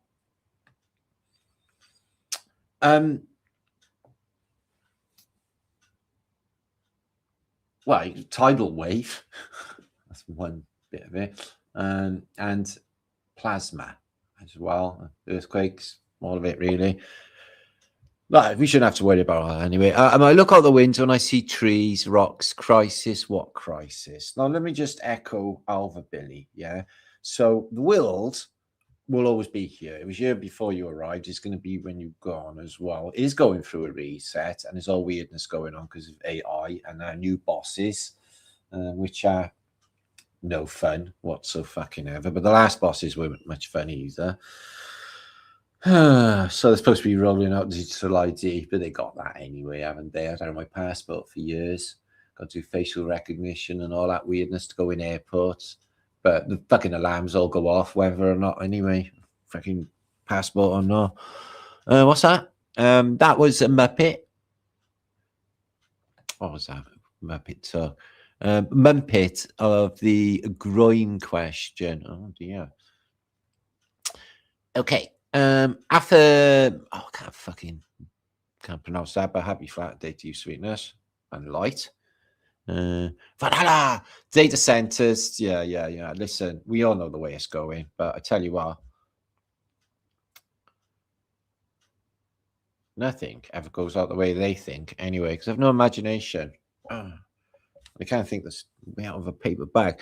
HP, and they are not epic like us. Professor dreamt of a flood. Oh, I dreamt of a giant tidal wave coming from the westerly direction when I was young, which was one of those dreams that sticks with you. Dreams. How about start an Irish battalion? Well, I'm trying to get a political party together called Down to Earth Party. I've had some offers of help. But I need a deputy leader, need a secretary, not secretary, secretary, and other stuff like funding, like all of it really. But build it and they will come, and put it out in the ether. Got the right intent, make it happen, save fucking everything. Brilliant. Anyway, that's on me. Bob, what if we once had the ability to create in the astral? Oh, I like that. Bob always talks good stuff. In the astral, by using certain technologies, bring it through the ether into the physical. Fuck yeah, definitely loving that. Oh yeah, I invent a great world in my dreams. I prefer drums than pipes. I love good drum sesh myself. I had one last week, camping out, just banging a drum, playing handpans. It was just awesome. I dreamt the sky, massive plasma events. Yeah, same year. Coloured green, violet, hitting the ground everywhere. There you go. It's quite exciting. Hope I'm here to witness it. What's with all the really difficult names to pronounce tonight, guys? Ophelia, is it? Wow. So yeah, I heard the Joe Rogan, right, ate fucking whale. This better not be true. I hope it's not fucking true, guys, because that's not even funny. Yeah. I'm having a moment. Listen, without whales, yeah, everybody dies. Okay. It's not the trees that produce oxygen, it's the phytoplankton that is sustained by our lovely whale population. And if we didn't have whales, we wouldn't have the phytoplankton, we wouldn't have the nitrogen and oxygen, we would definitely die. So what is he doing? He better not be. Is that true? I hope I don't bump into fucking Joe Rogan. If that's true, the bullshit about the moon that he come out with and all of the other shilly stuff that he does is one thing, but eating fucking whales it's really grabbed my attention. It's not true, is it? But if I cannot be. So you're a good remote viewer, Jolly May. I'm guessing you can remote view. I'm a good remote viewer. Better than all them remote viewers of the 60s, that's for sure. Okay. Can't pronounce it. Bro, some of the natives eat them constantly in the Arctic. They better fucking not be. Who's selling whale steaks? I'm gonna find out, because I'm not having that. That's one thing. That's one step too far in Martin world, is eating fucking whales. And I'm from Wales as well, so there's that. I don't know, Jan. I just heard a rumor, but you can buy stupid stuff in Cardiff, like kangaroo meat. They do buffalo meat and all other fucking weird things. But wow, no, Johnny Wick. Yeah, whales. They do far, and they have got oil and stuff. Save the whales, Professor Nil. Save whales indeed from our quasi-communist democracy thing that's got going on. It's really weird and scary. They are giant sea brothers. I love them. I'd love to hug a whale, give it a big kiss on the whaley head.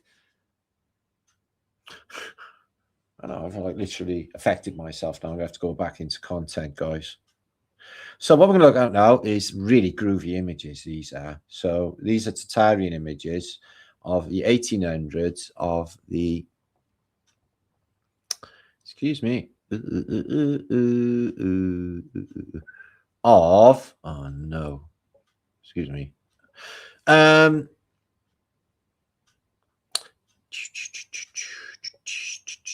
I will be with you in a second. Make sure to share this out if you want. And what would be really groovy as well is if you literally subscribe to my channel if you haven't.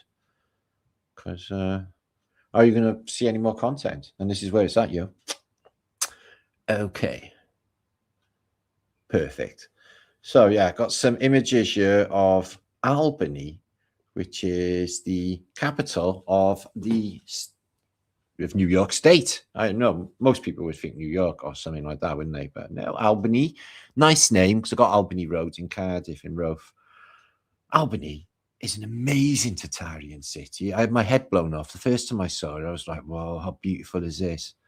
So that's got a feel of, oh, I don't know, Venice or the Italians, haven't it? Or maybe the Spanish. So, yeah. Some of these are obviously more recent. There was the motor car, but they go right back to the 1800s. Not sure what this is on Broadway. On Broadway. So, yeah, I've been really interested in New York State. It's a state I would love to go and look at. Rochester and Albany and New York City and New Jersey and other places. Telegraph office there. Not sure what that thing is on the roof, but they just definitely got mud outside. That's a very raw image. But yeah, it shows you the old world mud flooders. And that is it in the more modern day, but we're going back in time now. So when it was muddy. Look at the size on that dome, tipperdrome thing they got going on. Massive dome. Wonder what's underneath it. So they had wild bills fair here. They had elephants and buffalo going through Albany. I got pictures of. Look at that. So what communist hellhole is that? Is this America? Looks more like Moscow. It looks like the Stasi fucking headquarters or something. Nasty. Nasty. But look at that for the state building. Oh my God. Wow. Just incredible. Looks like St. Pancras Station. It's Albany. So I'm guessing this is the main street looking up. And look at that building, the Tartarian building at the end. Oh, lovely. Oh, I'd love to have a go walk around there. Get a sense of what it was like.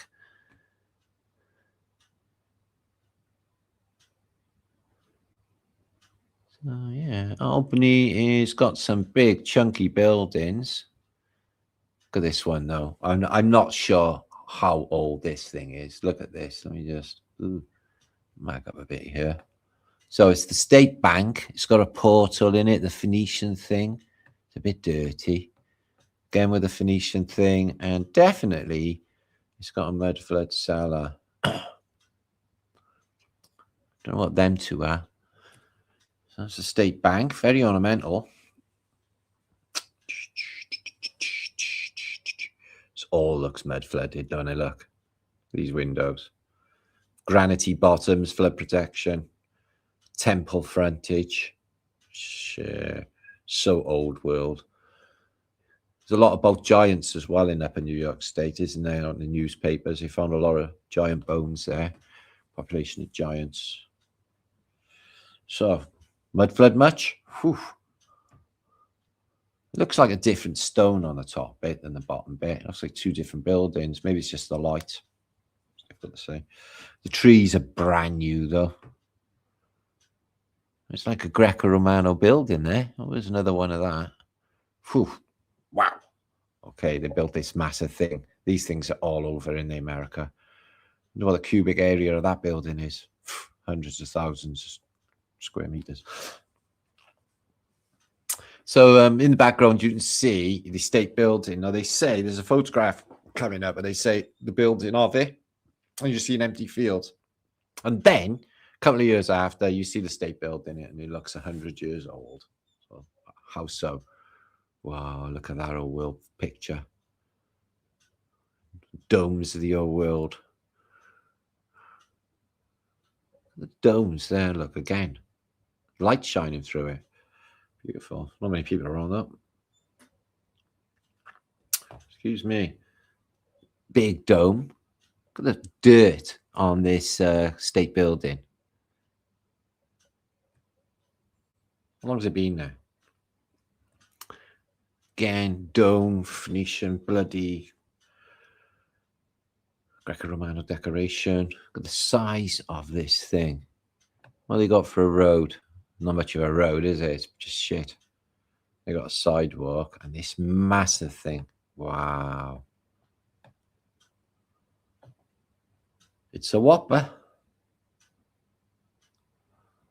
Okay, nice church at the end of the street. And I'm guessing this is the station. Because you got a bag. Waiting for a train. So, train to Albany. Leaving in 15 minutes. I got a train to Albany. Oh, look at them. Oof.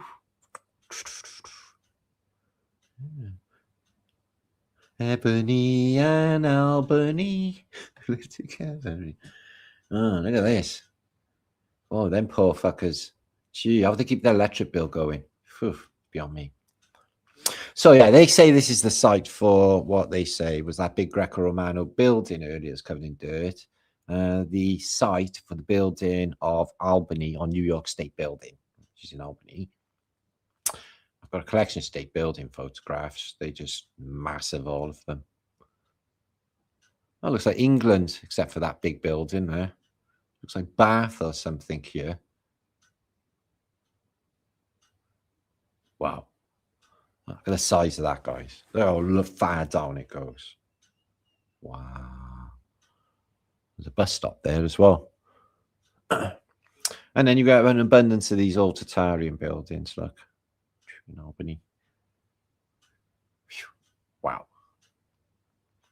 And they got a bit of snow going on there. I'm not sure what this is. There's no way of knowing, really.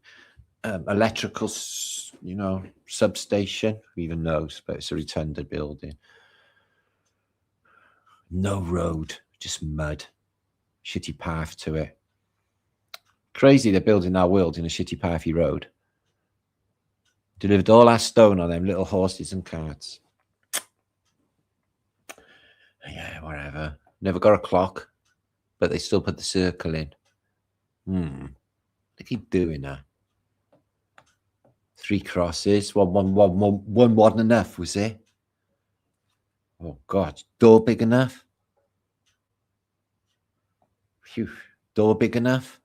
Look at that, though. They got these massive doors, and that's the door you use. So why build the big, massive doors in the first place? Makes no sense. Stupid. Massive doors. For little people. Oh, that whole thing's made of old stone. Whoa. How old is that thing? Whoa. Albany, what is this? Savings Bank. Ebony and Albany, National Commercial Bank. On the High Street. A lot of banks there. 1868, it says there. Still early Victorian. Look at that for a shot. I freaking love that picture.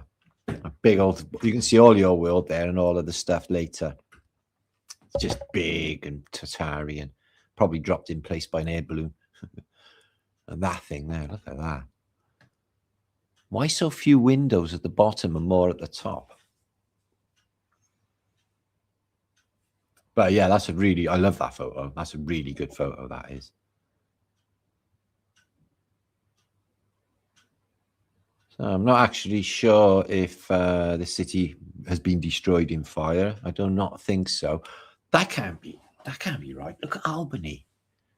You got the steamboats, the river, and a place that looks like a mystical city from an ancient world, and that's America in an engraving, guys.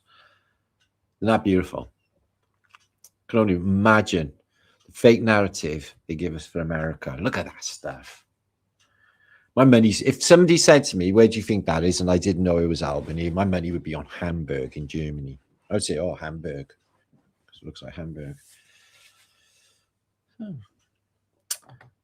Ebony and Ivory. Okay, I'm going to come back for a second. I'm going to share some more pictures. That was, so these are going to be really good. Okay, I got 300 of you still in the house. Okay, I got images of the day to come very soon. Some of them are groovy. But first, we're going to look at some more of these. So, yeah, New York City, but in the old, really old photographs and some photos that you may not have seen before. I'm going to nip through a few of them because, got because it's really groovy to do that. Okay. Ebony. Right, will you please share this video out? Like it if you did like it. And I'm going to have another half an hour or so to go with this post. Okay, check these out. This is, look at these. This is Staten Island. My mother used to go out with a guy from Staten Island. Jimmy, he was awesome, he was. Well, this so super friendly people in there. Look, there's a belfry there, but look at this spooky bleeding place. Public school. Give her another slam, Sir Michael. What? Mariners Harbour. Fucking hell, that looks really miserable. That's the place they put you when you've had your legs blown off in the First World War. Probably. Anyway, let's move on. Mariners Baptist Church, Staten Island. It looks old as anything. It's covered in ivy. Weird little entrance to mud for streets in Staten Island. Post office in Stapleton, Richmond Borough in New York. Wow. Exactly the same as the Owl buildings in Britain. This looks like the Owl Theatre in Cardiff and other theatres, the Gaiety Theatre, other theatres, exactly the same design worldwide for some weird reason. Yeah, New Brighton. There's a New Brighton on the Wirral in Britain as well. Staten Island Hospital. Oh, fucking hell. Get everyone out of the way on the island where you can't hear them scream. That's why asylums are also out of the way. The Hall of Fame, New York City. Okay, well, who's going to be in there then? Cary Grant and movie stars. The Hall of Fame who exactly is famous? Do you think personality and celebrity was out in the ancient world? I definitely think so. So New York's Old College. Oh, wow. Look at that red brick covered. It's beautiful painting. Covered in ivy. Looks lush, doesn't it? Look at this beauty. Wow. Such a clear picture. So, yeah, copyright 1894, this by Johnston, New York, right? The Tombs Prison in New York City. Where is the exposure problem when everything is moving here? It's a bit of an argument, this exposure problem with early photography, when it's like not happening in all photographs. Yeah, he's not got a problem there, is he? Walking across the road. Look at this place. Prison. Wow. What a brilliant photograph. The infirmary in New Brighton as well. Which looks a mud flooder. Ooh, infirmary. That's where they make you infirm. Beautiful, isn't it? Look at it. Normal college. For normal people. Oh, God, don't want to be one of them. The Hippodrome. There, you get a lot of hippodromes. Look at these globe things they got going on. And these towers. I think they knocked this down, didn't they? I've been to the Hippodrome in Bristol and other cities. Look at this thing. Madison Square Garden before they knocked it down. Put a big stupid stadium there. So you can listen to the Rolling fucking Stones Come Back Tour 35. Okay. I'm sure they have great bands on in Madison Square Gardens. I'm just using them as a poor example. Columbia University. Look at that. Wow. Look at that Tartaria building. That's the guy who's like works on the grounds, I guess. You know, a caretaker's house.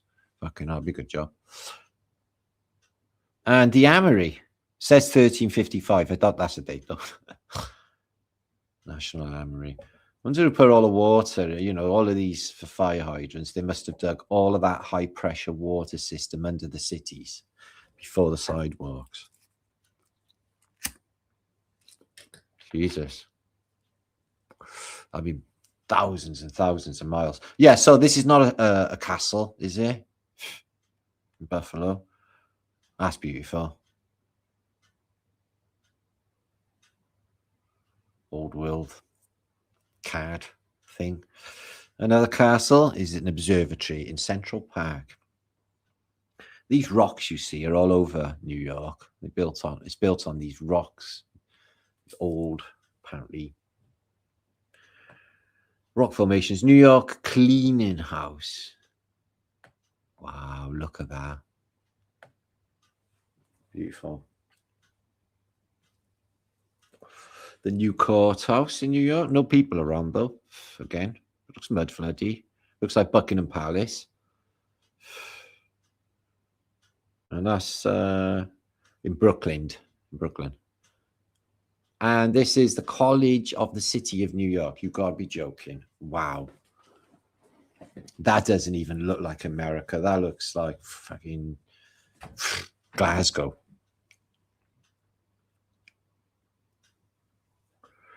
Wow. Quite impressive, that is. And here's the Metropolitan Life building.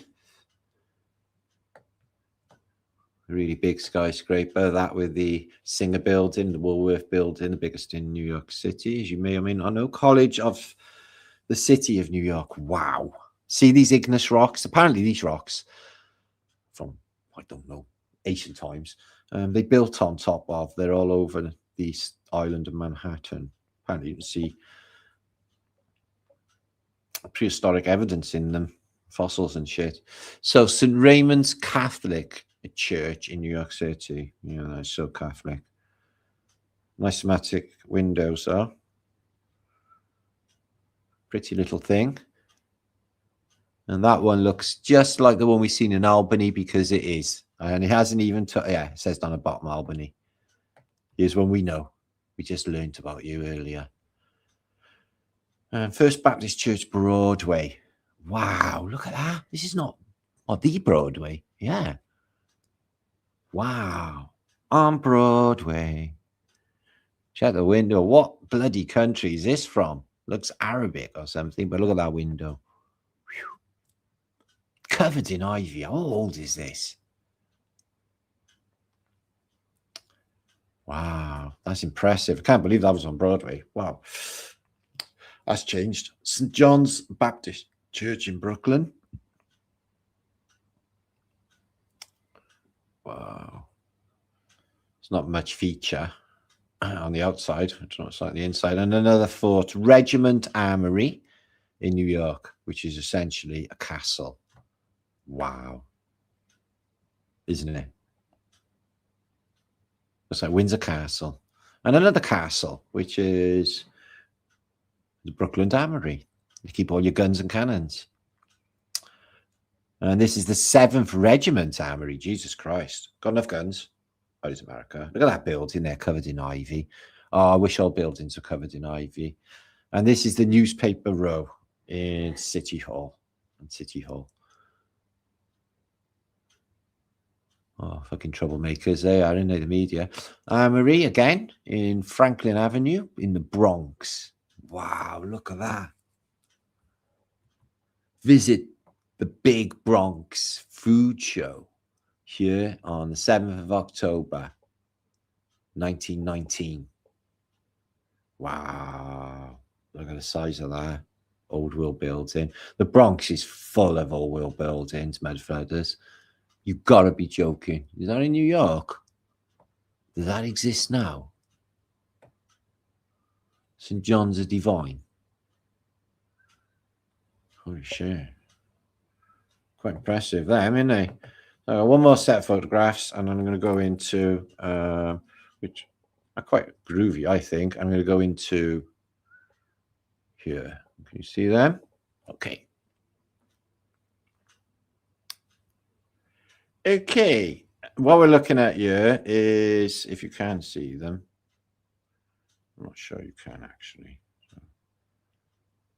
Let me come off screen. So yeah, Salt Lake City, the place of the Mormons, had a pier which burnt down. I've got some photographs of it. I'm thinking that pier pressure, I think in piers, were a form of hydroelectric, which would bring free electric. Why waste a pier in the first place? I'll show you now. So yeah, Saltaire Pier. Absolutely fantastic this is, and it was near Salt Lake City on the Salt Lake, so I'm guessing they're all Mormons, but yeah, Antiquitech. Look at this thing. Super impressive, but Moorish looking. Look at the Antiquitech on top of there, guys. So yeah, if you have the water running through these and they were metal pylons, they would create a current, wouldn't they? So Salt Pavilion, look at this. Absolutely beautiful. Excuse me. Yeah, so what do you think happened? Like a lot of piers, excuse me, they ended up in flames. So that's the entrance. I reckon that they had these things either side. I reckon they had like substations, take the charge out to the town. I want to go in a cave, and I want to also, I want to pan for gold, and I want to discover a big gold nug from my own back. I want to find, because Wales has got the best quality gold in the world. It's 3 times the price of normal gold is Welsh gold. So for a big nug, not that big, it'd be really awesome. So that's the interior. So I used to go to like Weston-super-Mare. There was an amazing Victorian pier there. And down the end, they had a fun fair, and there was like a room I went in and looked on the side, and they had all really old, like Victorian fairground stuff, like that fortune teller thing and all that, just like the movies. And I looked and I was like, whoa, just a glimpse of the old world. Always stuck with me, that did. All that old stuff. Look how beautiful it is in the old world. So they go in the water fully dressed, so they're not showing anything. It's really weird, isn't it? And then this happened. Nice HD picture of the fire, I must admit. And then the pier's gone. Today, Saltaire 2, there's a new version. It's a bit of a epoxy pier. There you are. There's the entrance. It's a little bit of a farty version, like everything is a farty version of its earlier self, isn't it? But yeah, Western Pier got burnt. There was one. There's loads of piers. I went to one the other day. It was beautiful in the Mumbles near Swansea. They need to do some work on that. Anyone got any intelligence? They need to invest in Welsh tourism, do up all of the piers and get boats to dock next to them and take them on voyages, etc. So yeah, nearly 300 people watching, which is awfully groovy. Thank you for being here. I do appreciate you being here, guys. And Flaterday is into its like 11th year now. It's a bit of an institution, actually. And every time I don't do a Flaterday, people get really, really like, what am I going to do now on a Flaterday? So like I went camping last Flaterday, didn't I? So good to see you, USA. What's going on, my man? Oh, I need some coffee. So I've been talking for 2 hours. That went fucking quick. So what do you reckon on my first bit? Did you enjoy that? My little rundown? I could do other sites as well. I like picking up all that information. It is a shame, Dusky, but we won't. It's coming back because Tartaria is actually the future. We deserved permanent ban, at least proud. No, never say anything. It's not your stupid achievements. It's your epic achievements. I know it's nothing to do with me, but you should never say anything derogative about yourself in any regard. I wouldn't. I don't. Pick yourself up. Tell yourself, look in the mirror, say, I am fucking epic. And I'm going to do this today. I'm going to fucking win it. I'm going to win the day. I'm going to survive to the other side of the day without taking anyone out, okay, or causing any harm or anything anyway. I'm going to bring the love, and then I'm going to change the world. Because it occurred to me a couple of days ago when I had like a sort of thunderbolt of realization that I've been right in the forefront of a spiritual war for a decade now. I'm right in the forefront of it all. So it's been absolutely amazing, but at the same time, holy fucking shit. Once more into the breach, dear friends. Yeah, bands of brothers and sisters. So yeah, good to see you. New account passed by. I'm gonna yeah. So yeah, so Google is now AI. Have you noticed the changes on YouTube today? There are some. They got split screen adverts and stuff on lives. And so AI is just taking everything over. There'll be no human business no humans talking with any humans. But all them AI, you know, all them AI Tartarian videos, they're ripping everything off.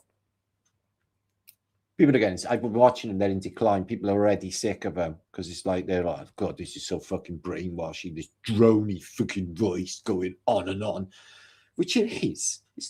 I'm Welsh. I sing my words. Yeah. AI don't do that. And it ain't even funny.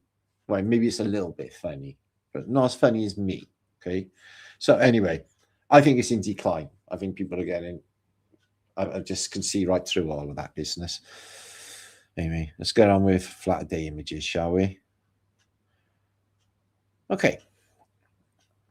And let's see how this goes.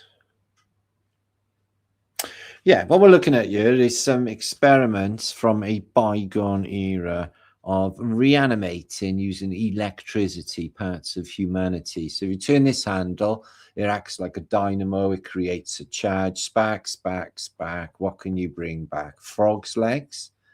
The human legs or legs of animals. So I definitely think, looking at these, they were in the process of reanimating dead things. And now it's occurred to me that they are offering to bring your dead relatives back to life. So if they did AI my mother and she was on a video and Martin and all that, I would be really unsettled and probably really upset by it. I don't think it's a good idea at all, actually. And then what if then you download all your consciousness, give all of the AI all your information, and then when you die, there's a version of you for your relatives to communicate with. Or I'm going to talk to Martin tonight, 20 years after I've snuffed it. So that's what they think. That's what's going to be happening. Well, they can even AI can't smell anything. It can interpret like with computer games and give you the smell of what a pine forest is like, maybe, but it can't actually smell. Right, so it can't smell anything. So you can't have smell-o-vision yet. On their kebs, well, they look a bit African, don't they? And what they're doing in like Central America, Mesoamerica, they're dotted all around. They're laying around in the mud, and they're massive. How do they lift them? What are they doing there? Who do they belong to? Is the question. The Olmecs seem to be Africans.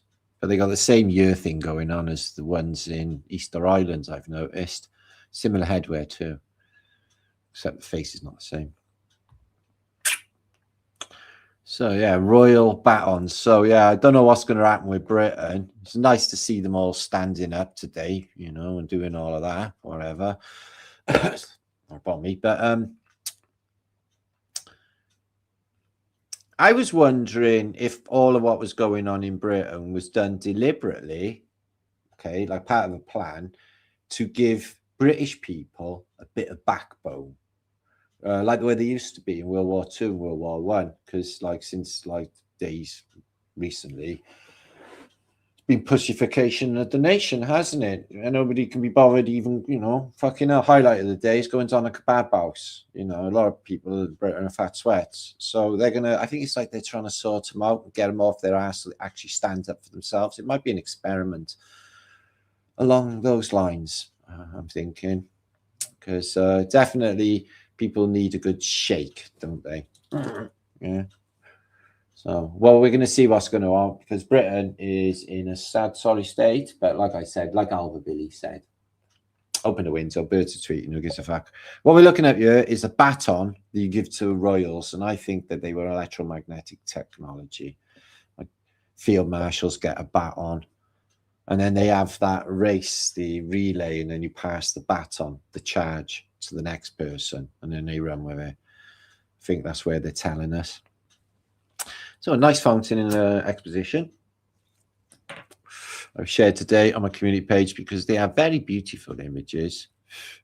So yeah, I like this. Would you go round with the umbrella hat? Possibly, I would. Yes, I would consider doing that. That plays music. That'd be nice. Caught in a moment. She was. The angel of the water nymph that lives in the water. Look at this view of Tartaria. Look at the wrought iron around the beautiful fountain and the lights. How beautiful is that?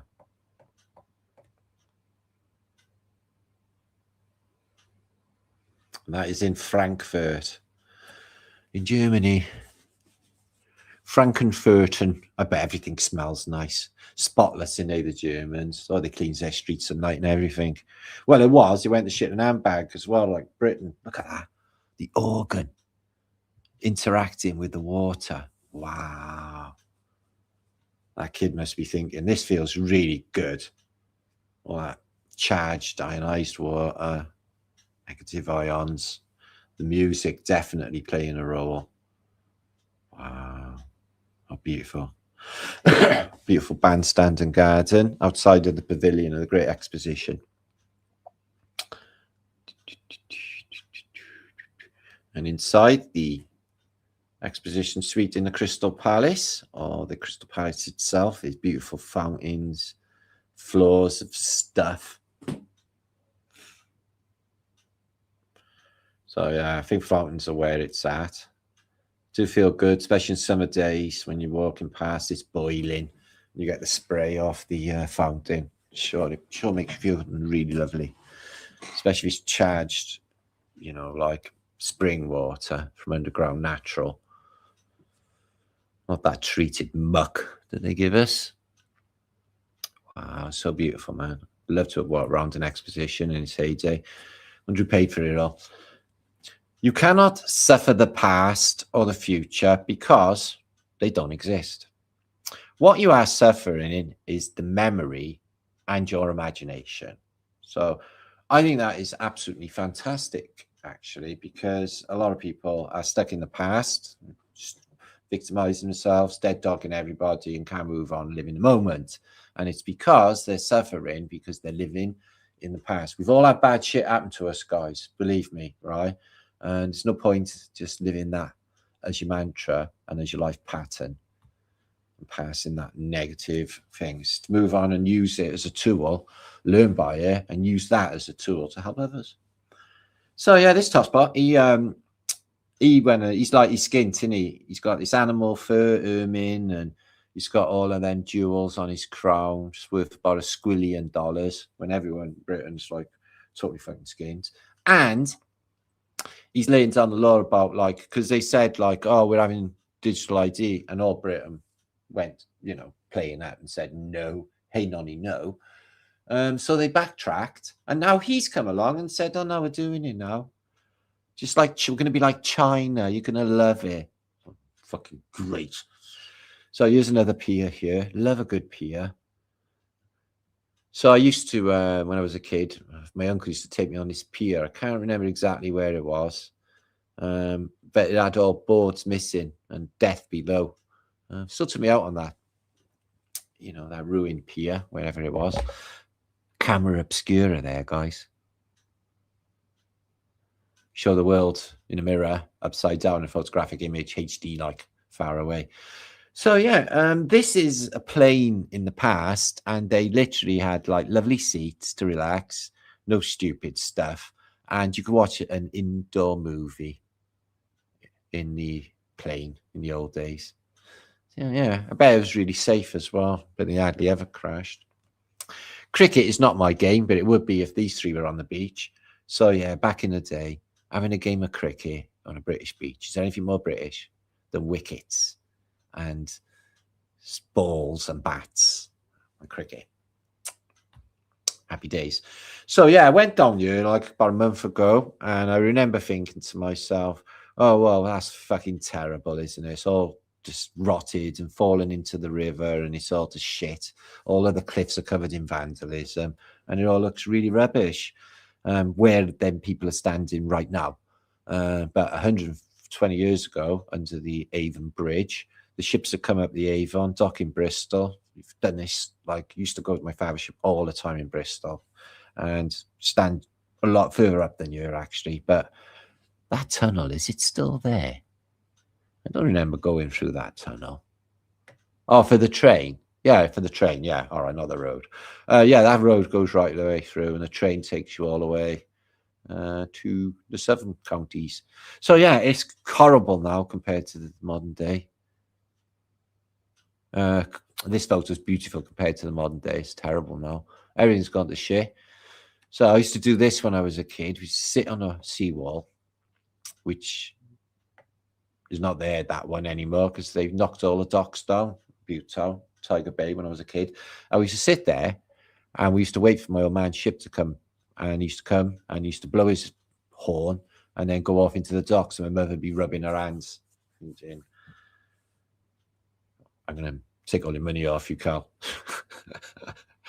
Look at this. Use Eisenhower and Churchill having a practice with machine guns. Fuck yeah. Always wanted a Tommy gun, but it's not allowed in Britain. Or even to think it is a far cry. It's not if you're Winston fucking Churchill, though, winner of World War II. Whatever. So let's have a look at Victorian's clobber. They got lovely gaffs, haven't they? Bongs everywhere and weird stuff that I can't identify, but she's got a nice cat. See how I kept that clean? I'm a changing man. I'm a changing man. More seasides happening. Some Victorian peoples caught in a moment. They're all dead. Now, all dead anyway, because this is the afterlife.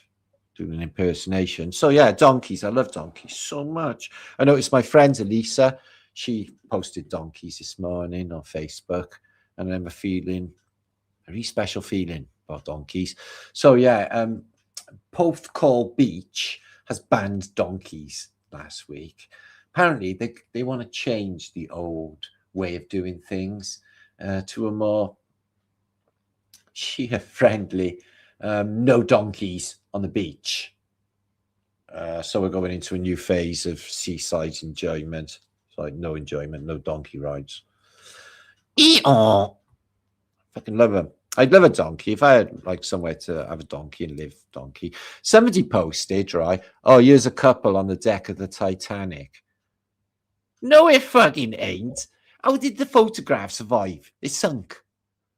That's so stupid.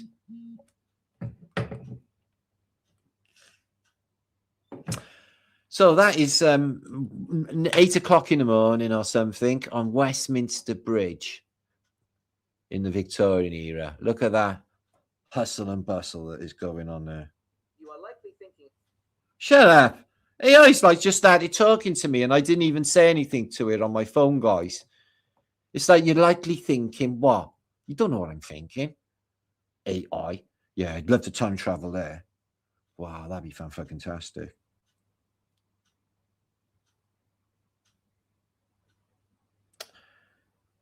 Aww.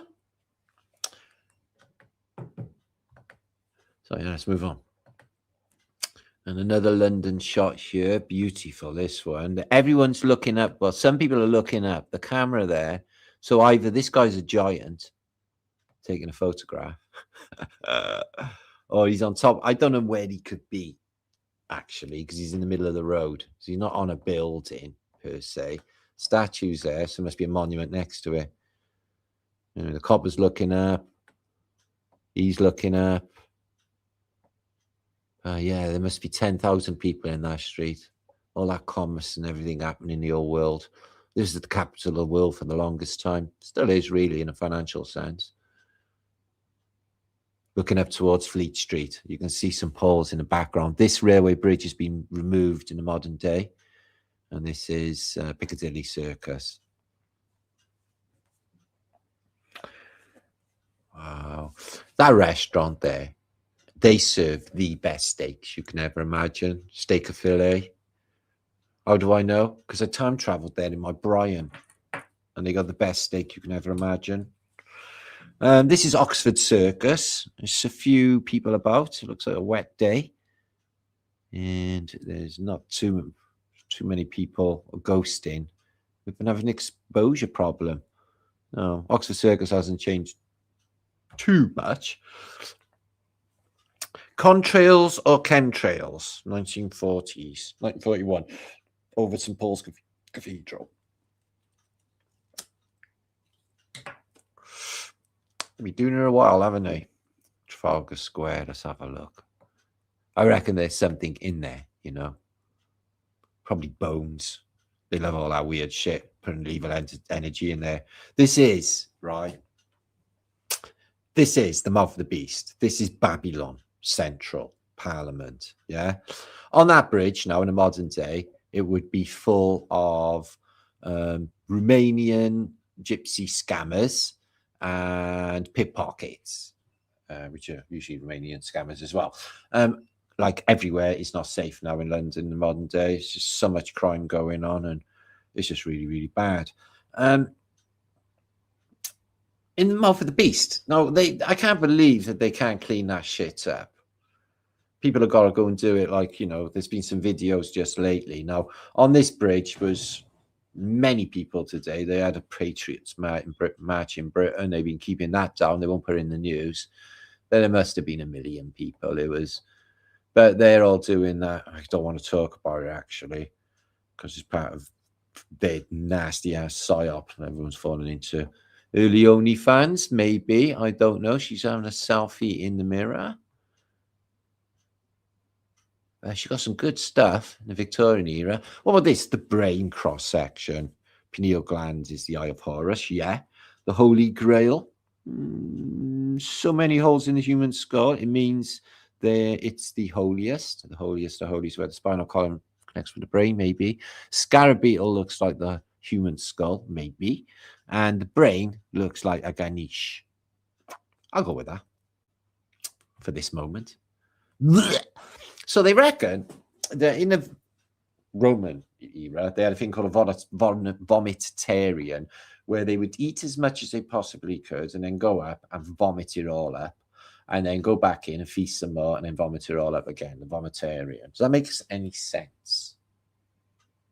Or maybe kept them slim. Maybe it was only anorexia. So the Hedges bloody crystal skull. Oh, I don't know if this is a psyop. Because of the television and all of the people that talk about it, give me a mistrust. But if it can house information, people say they get nosebleeds, spooky feelings around the crystal skulls. But the mystery is how was it produced, isn't it? I'm not sure I trust it, but I'm just saying. What about a hammer found in an ancient chunk of stone, which is probably supposed to be millions of years old? And electricity, probably what lit up inside the pyramids. They got a cartouche of this device. Here is an image of it on galvanic batteries. Marijuana. Hey, at least it's not crack. Quite so. Quite so. Times have changed, though. Oh, okay. There's all new drugs out there now in the modern day. I don't know, it's like fucking horror movie or dust, monkey dust, and fucking spice, and all these other weird drugs are all on fentanyl, all that shit. Anyway, I'm sure it's not about me.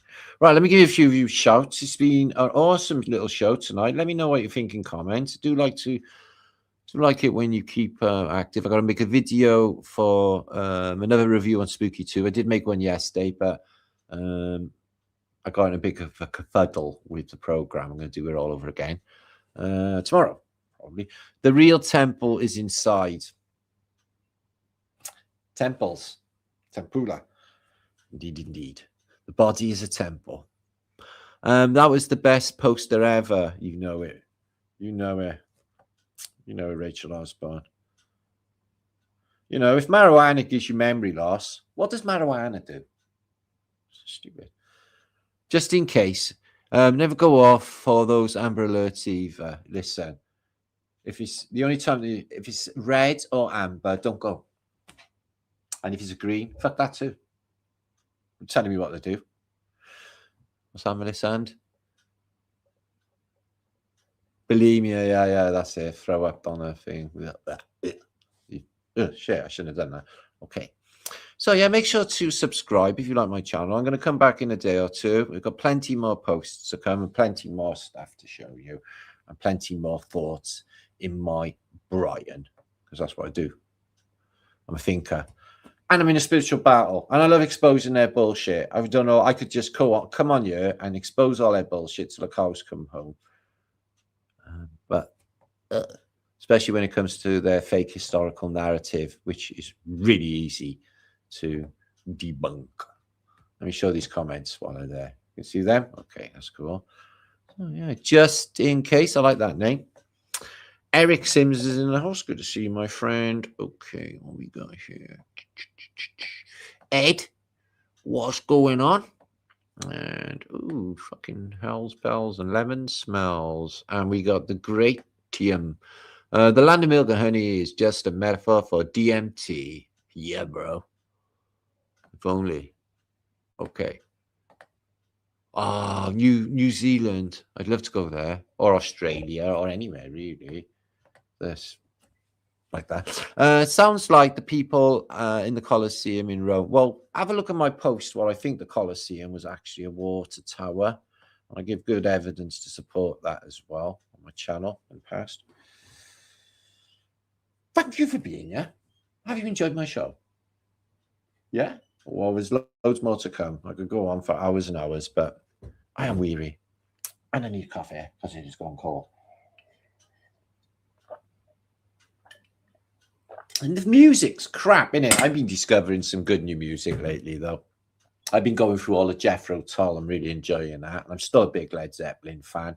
They're the best band that ever were. Always a pleasure, Jan Simpson. Really, just so me. Most excellent. Oh, I'm glad you enjoy. Anyway, we love Flaterday, don't we? We have a good living, don't we? DMT is a psyop, Machiavelli. Oh, I like a mushroom. Would you consider making a show only about paranormal stuff?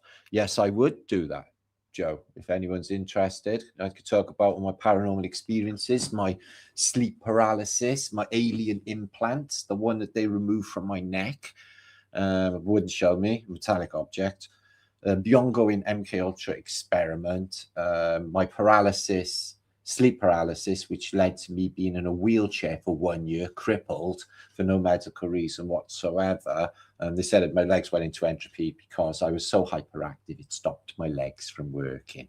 What the fuck ever. So yeah, I thought at first I was in the Montauk Project. All sorts of different things, but definitely some sort of spiritual abduction was taking place right away from my childhood, an energetic thing rather than a physical thing, and that's still ongoing, but less now. Does that help? Okay. And angelic communication. That means communication from angels. So God stuff as well happening. And what else? Oh, yeah, there is that one simmering away in the background. I think I'll keep that for a later date because that is most excellent. Definitely about the blood groups. Anyway. Well, I'm going to love you and leave you, beautiful people, wherever you are in the world. Okay, I hope the weather improves, unless it's nice already. Britain's been a bit there, but we got, I think it'd be probably 28 degrees in Britain next week. Sizzling 80, lovely. That's what I think. That's what I'm going to intend anyway, because it's cold weather. It's getting my bones. Then bones. You've done the walk. Now you're doing the talk. Keep going. Sifu. Yeah, man.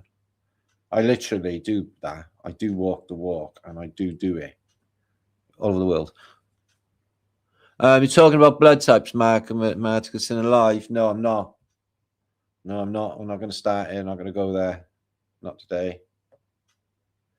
Not today. I could just talk forever, really, couldn't I? This is it. I could talk for Wales. If talking was an Olympic sport, I'd definitely be a gold medal winner.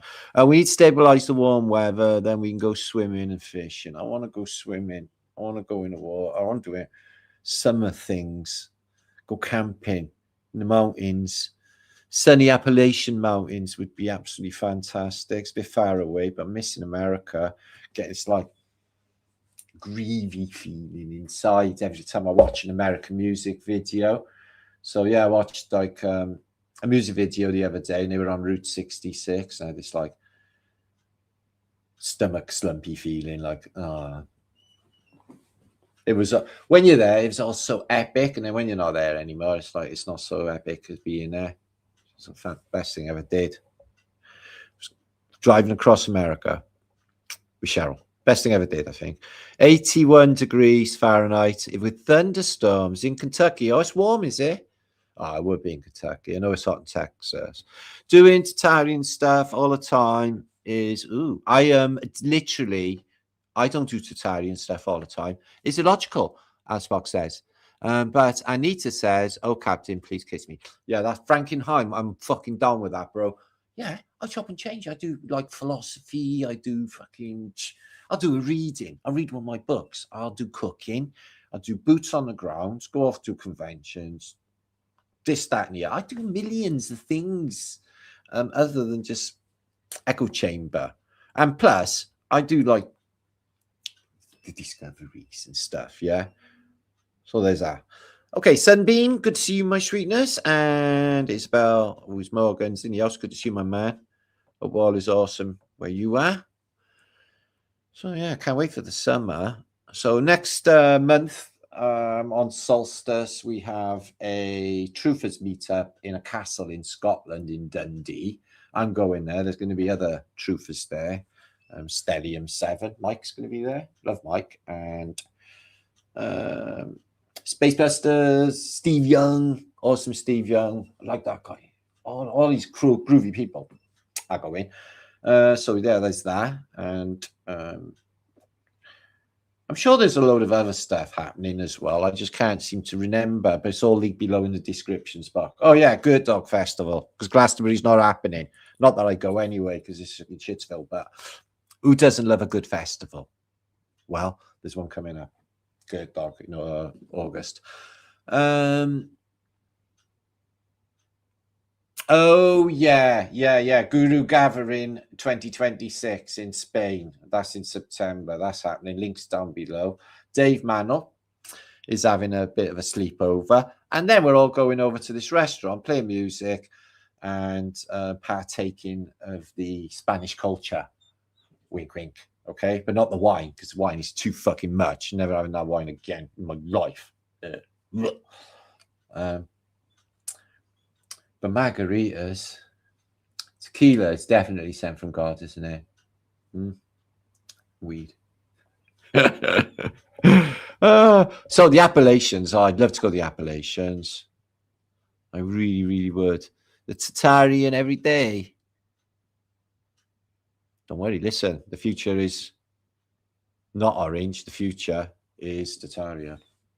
So we keep on about it. Till the cows come on, because it's a beautiful place that I love to go to in my mind and on my vlogs, because it's literally beautiful. New moon ready to happen. Oh, it's not out then, is it? Dallas, what you been, bro? Good to see you, my man. Grow garden. Oh, I've got a garden. And share. And you have with all those. Oh, I would do that if I had a garden. Check out the percentage of drink. I don't drink unless I go out for a pint with my friends. Otherwise, drinking in the house, wouldn't that be alcoholism? Well, yeah, it would be, wouldn't it?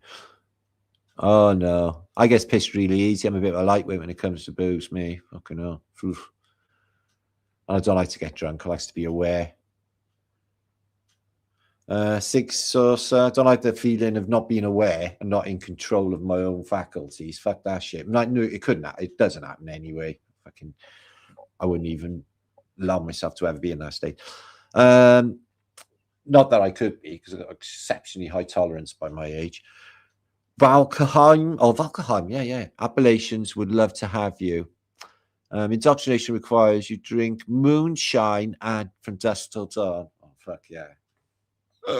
Yeah, and I could do that clog dancing that they do and all the slide blues guitar. Yeah, oh, fucking hell. I want to do Appalachian Mountain, Kentucky things and everything. Why can't America be closer to Britain anyway? Can't you just tow yourselves over here or something? Or we tow the island over to them? It's far away. It's a pain in the fucking ass, actually. My teacher from Indonesia is coming over soon. Always a great night out. Is he? Is he a master? He would be. Oh, I bet that'd be really groovy.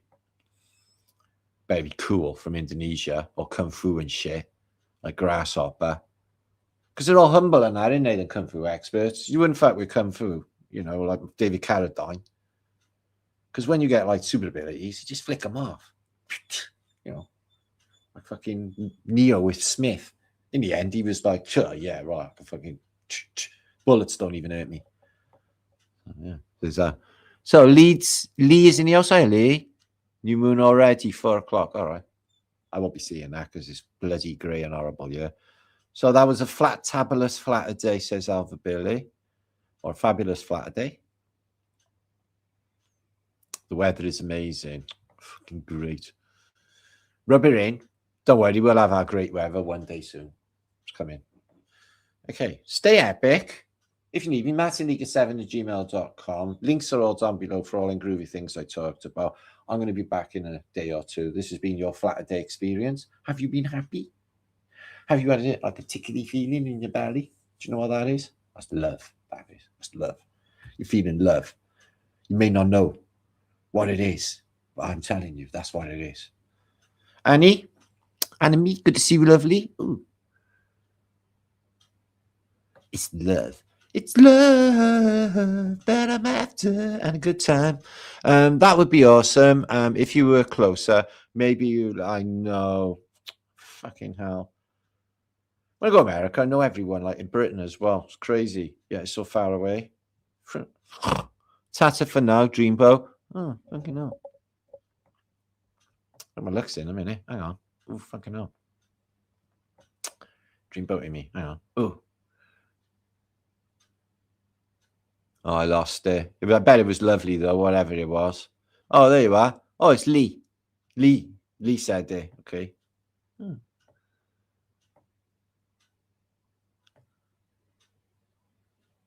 Stay frosty. I can't be any other way. As they CIO say, stay frosty. Do they say that?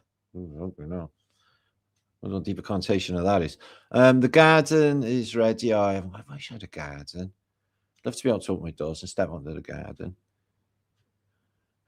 AI says you can call me Al. It was a brilliant album, that was. I used to really love that Paul Simon album. Boy in a Bubble's quite telling, isn't it? Lasers in the Jungle somewhere. But yeah, you can call me Al. It's a good video as well, isn't it? Chevy Chase is in it. I'm going to watch that. No, thanks for that, Bob. Watch that after this. Okay. Locomotive Breath is a good track by Jeff Rotol. Brilliant video to go with it, with Buster Keaton. Like Buster Keaton stuff. I do. So, Michael, thank you for being here. And everyone, enjoy paradise while you got it. And be grateful. I'm grateful for you being here. That's me. Dirk van fucking hell. Gestel. Thank you from Turkey as well. Much hugs and love to everybody. Big communal hug. My warm, huggy hand around you. I know you have been watching him for years, every Flaterday. Yeah, it's been going on since like another era, pre-COVIDian. I don't drink much alcohol. Yeah, it's neurotoxin. It is. I know it's bad. I don't mind a good, decent quality booze. Like everything's all right if it's quality, really, moderation. Body can cope with that shit. Charlie stole the handle of the train. Good.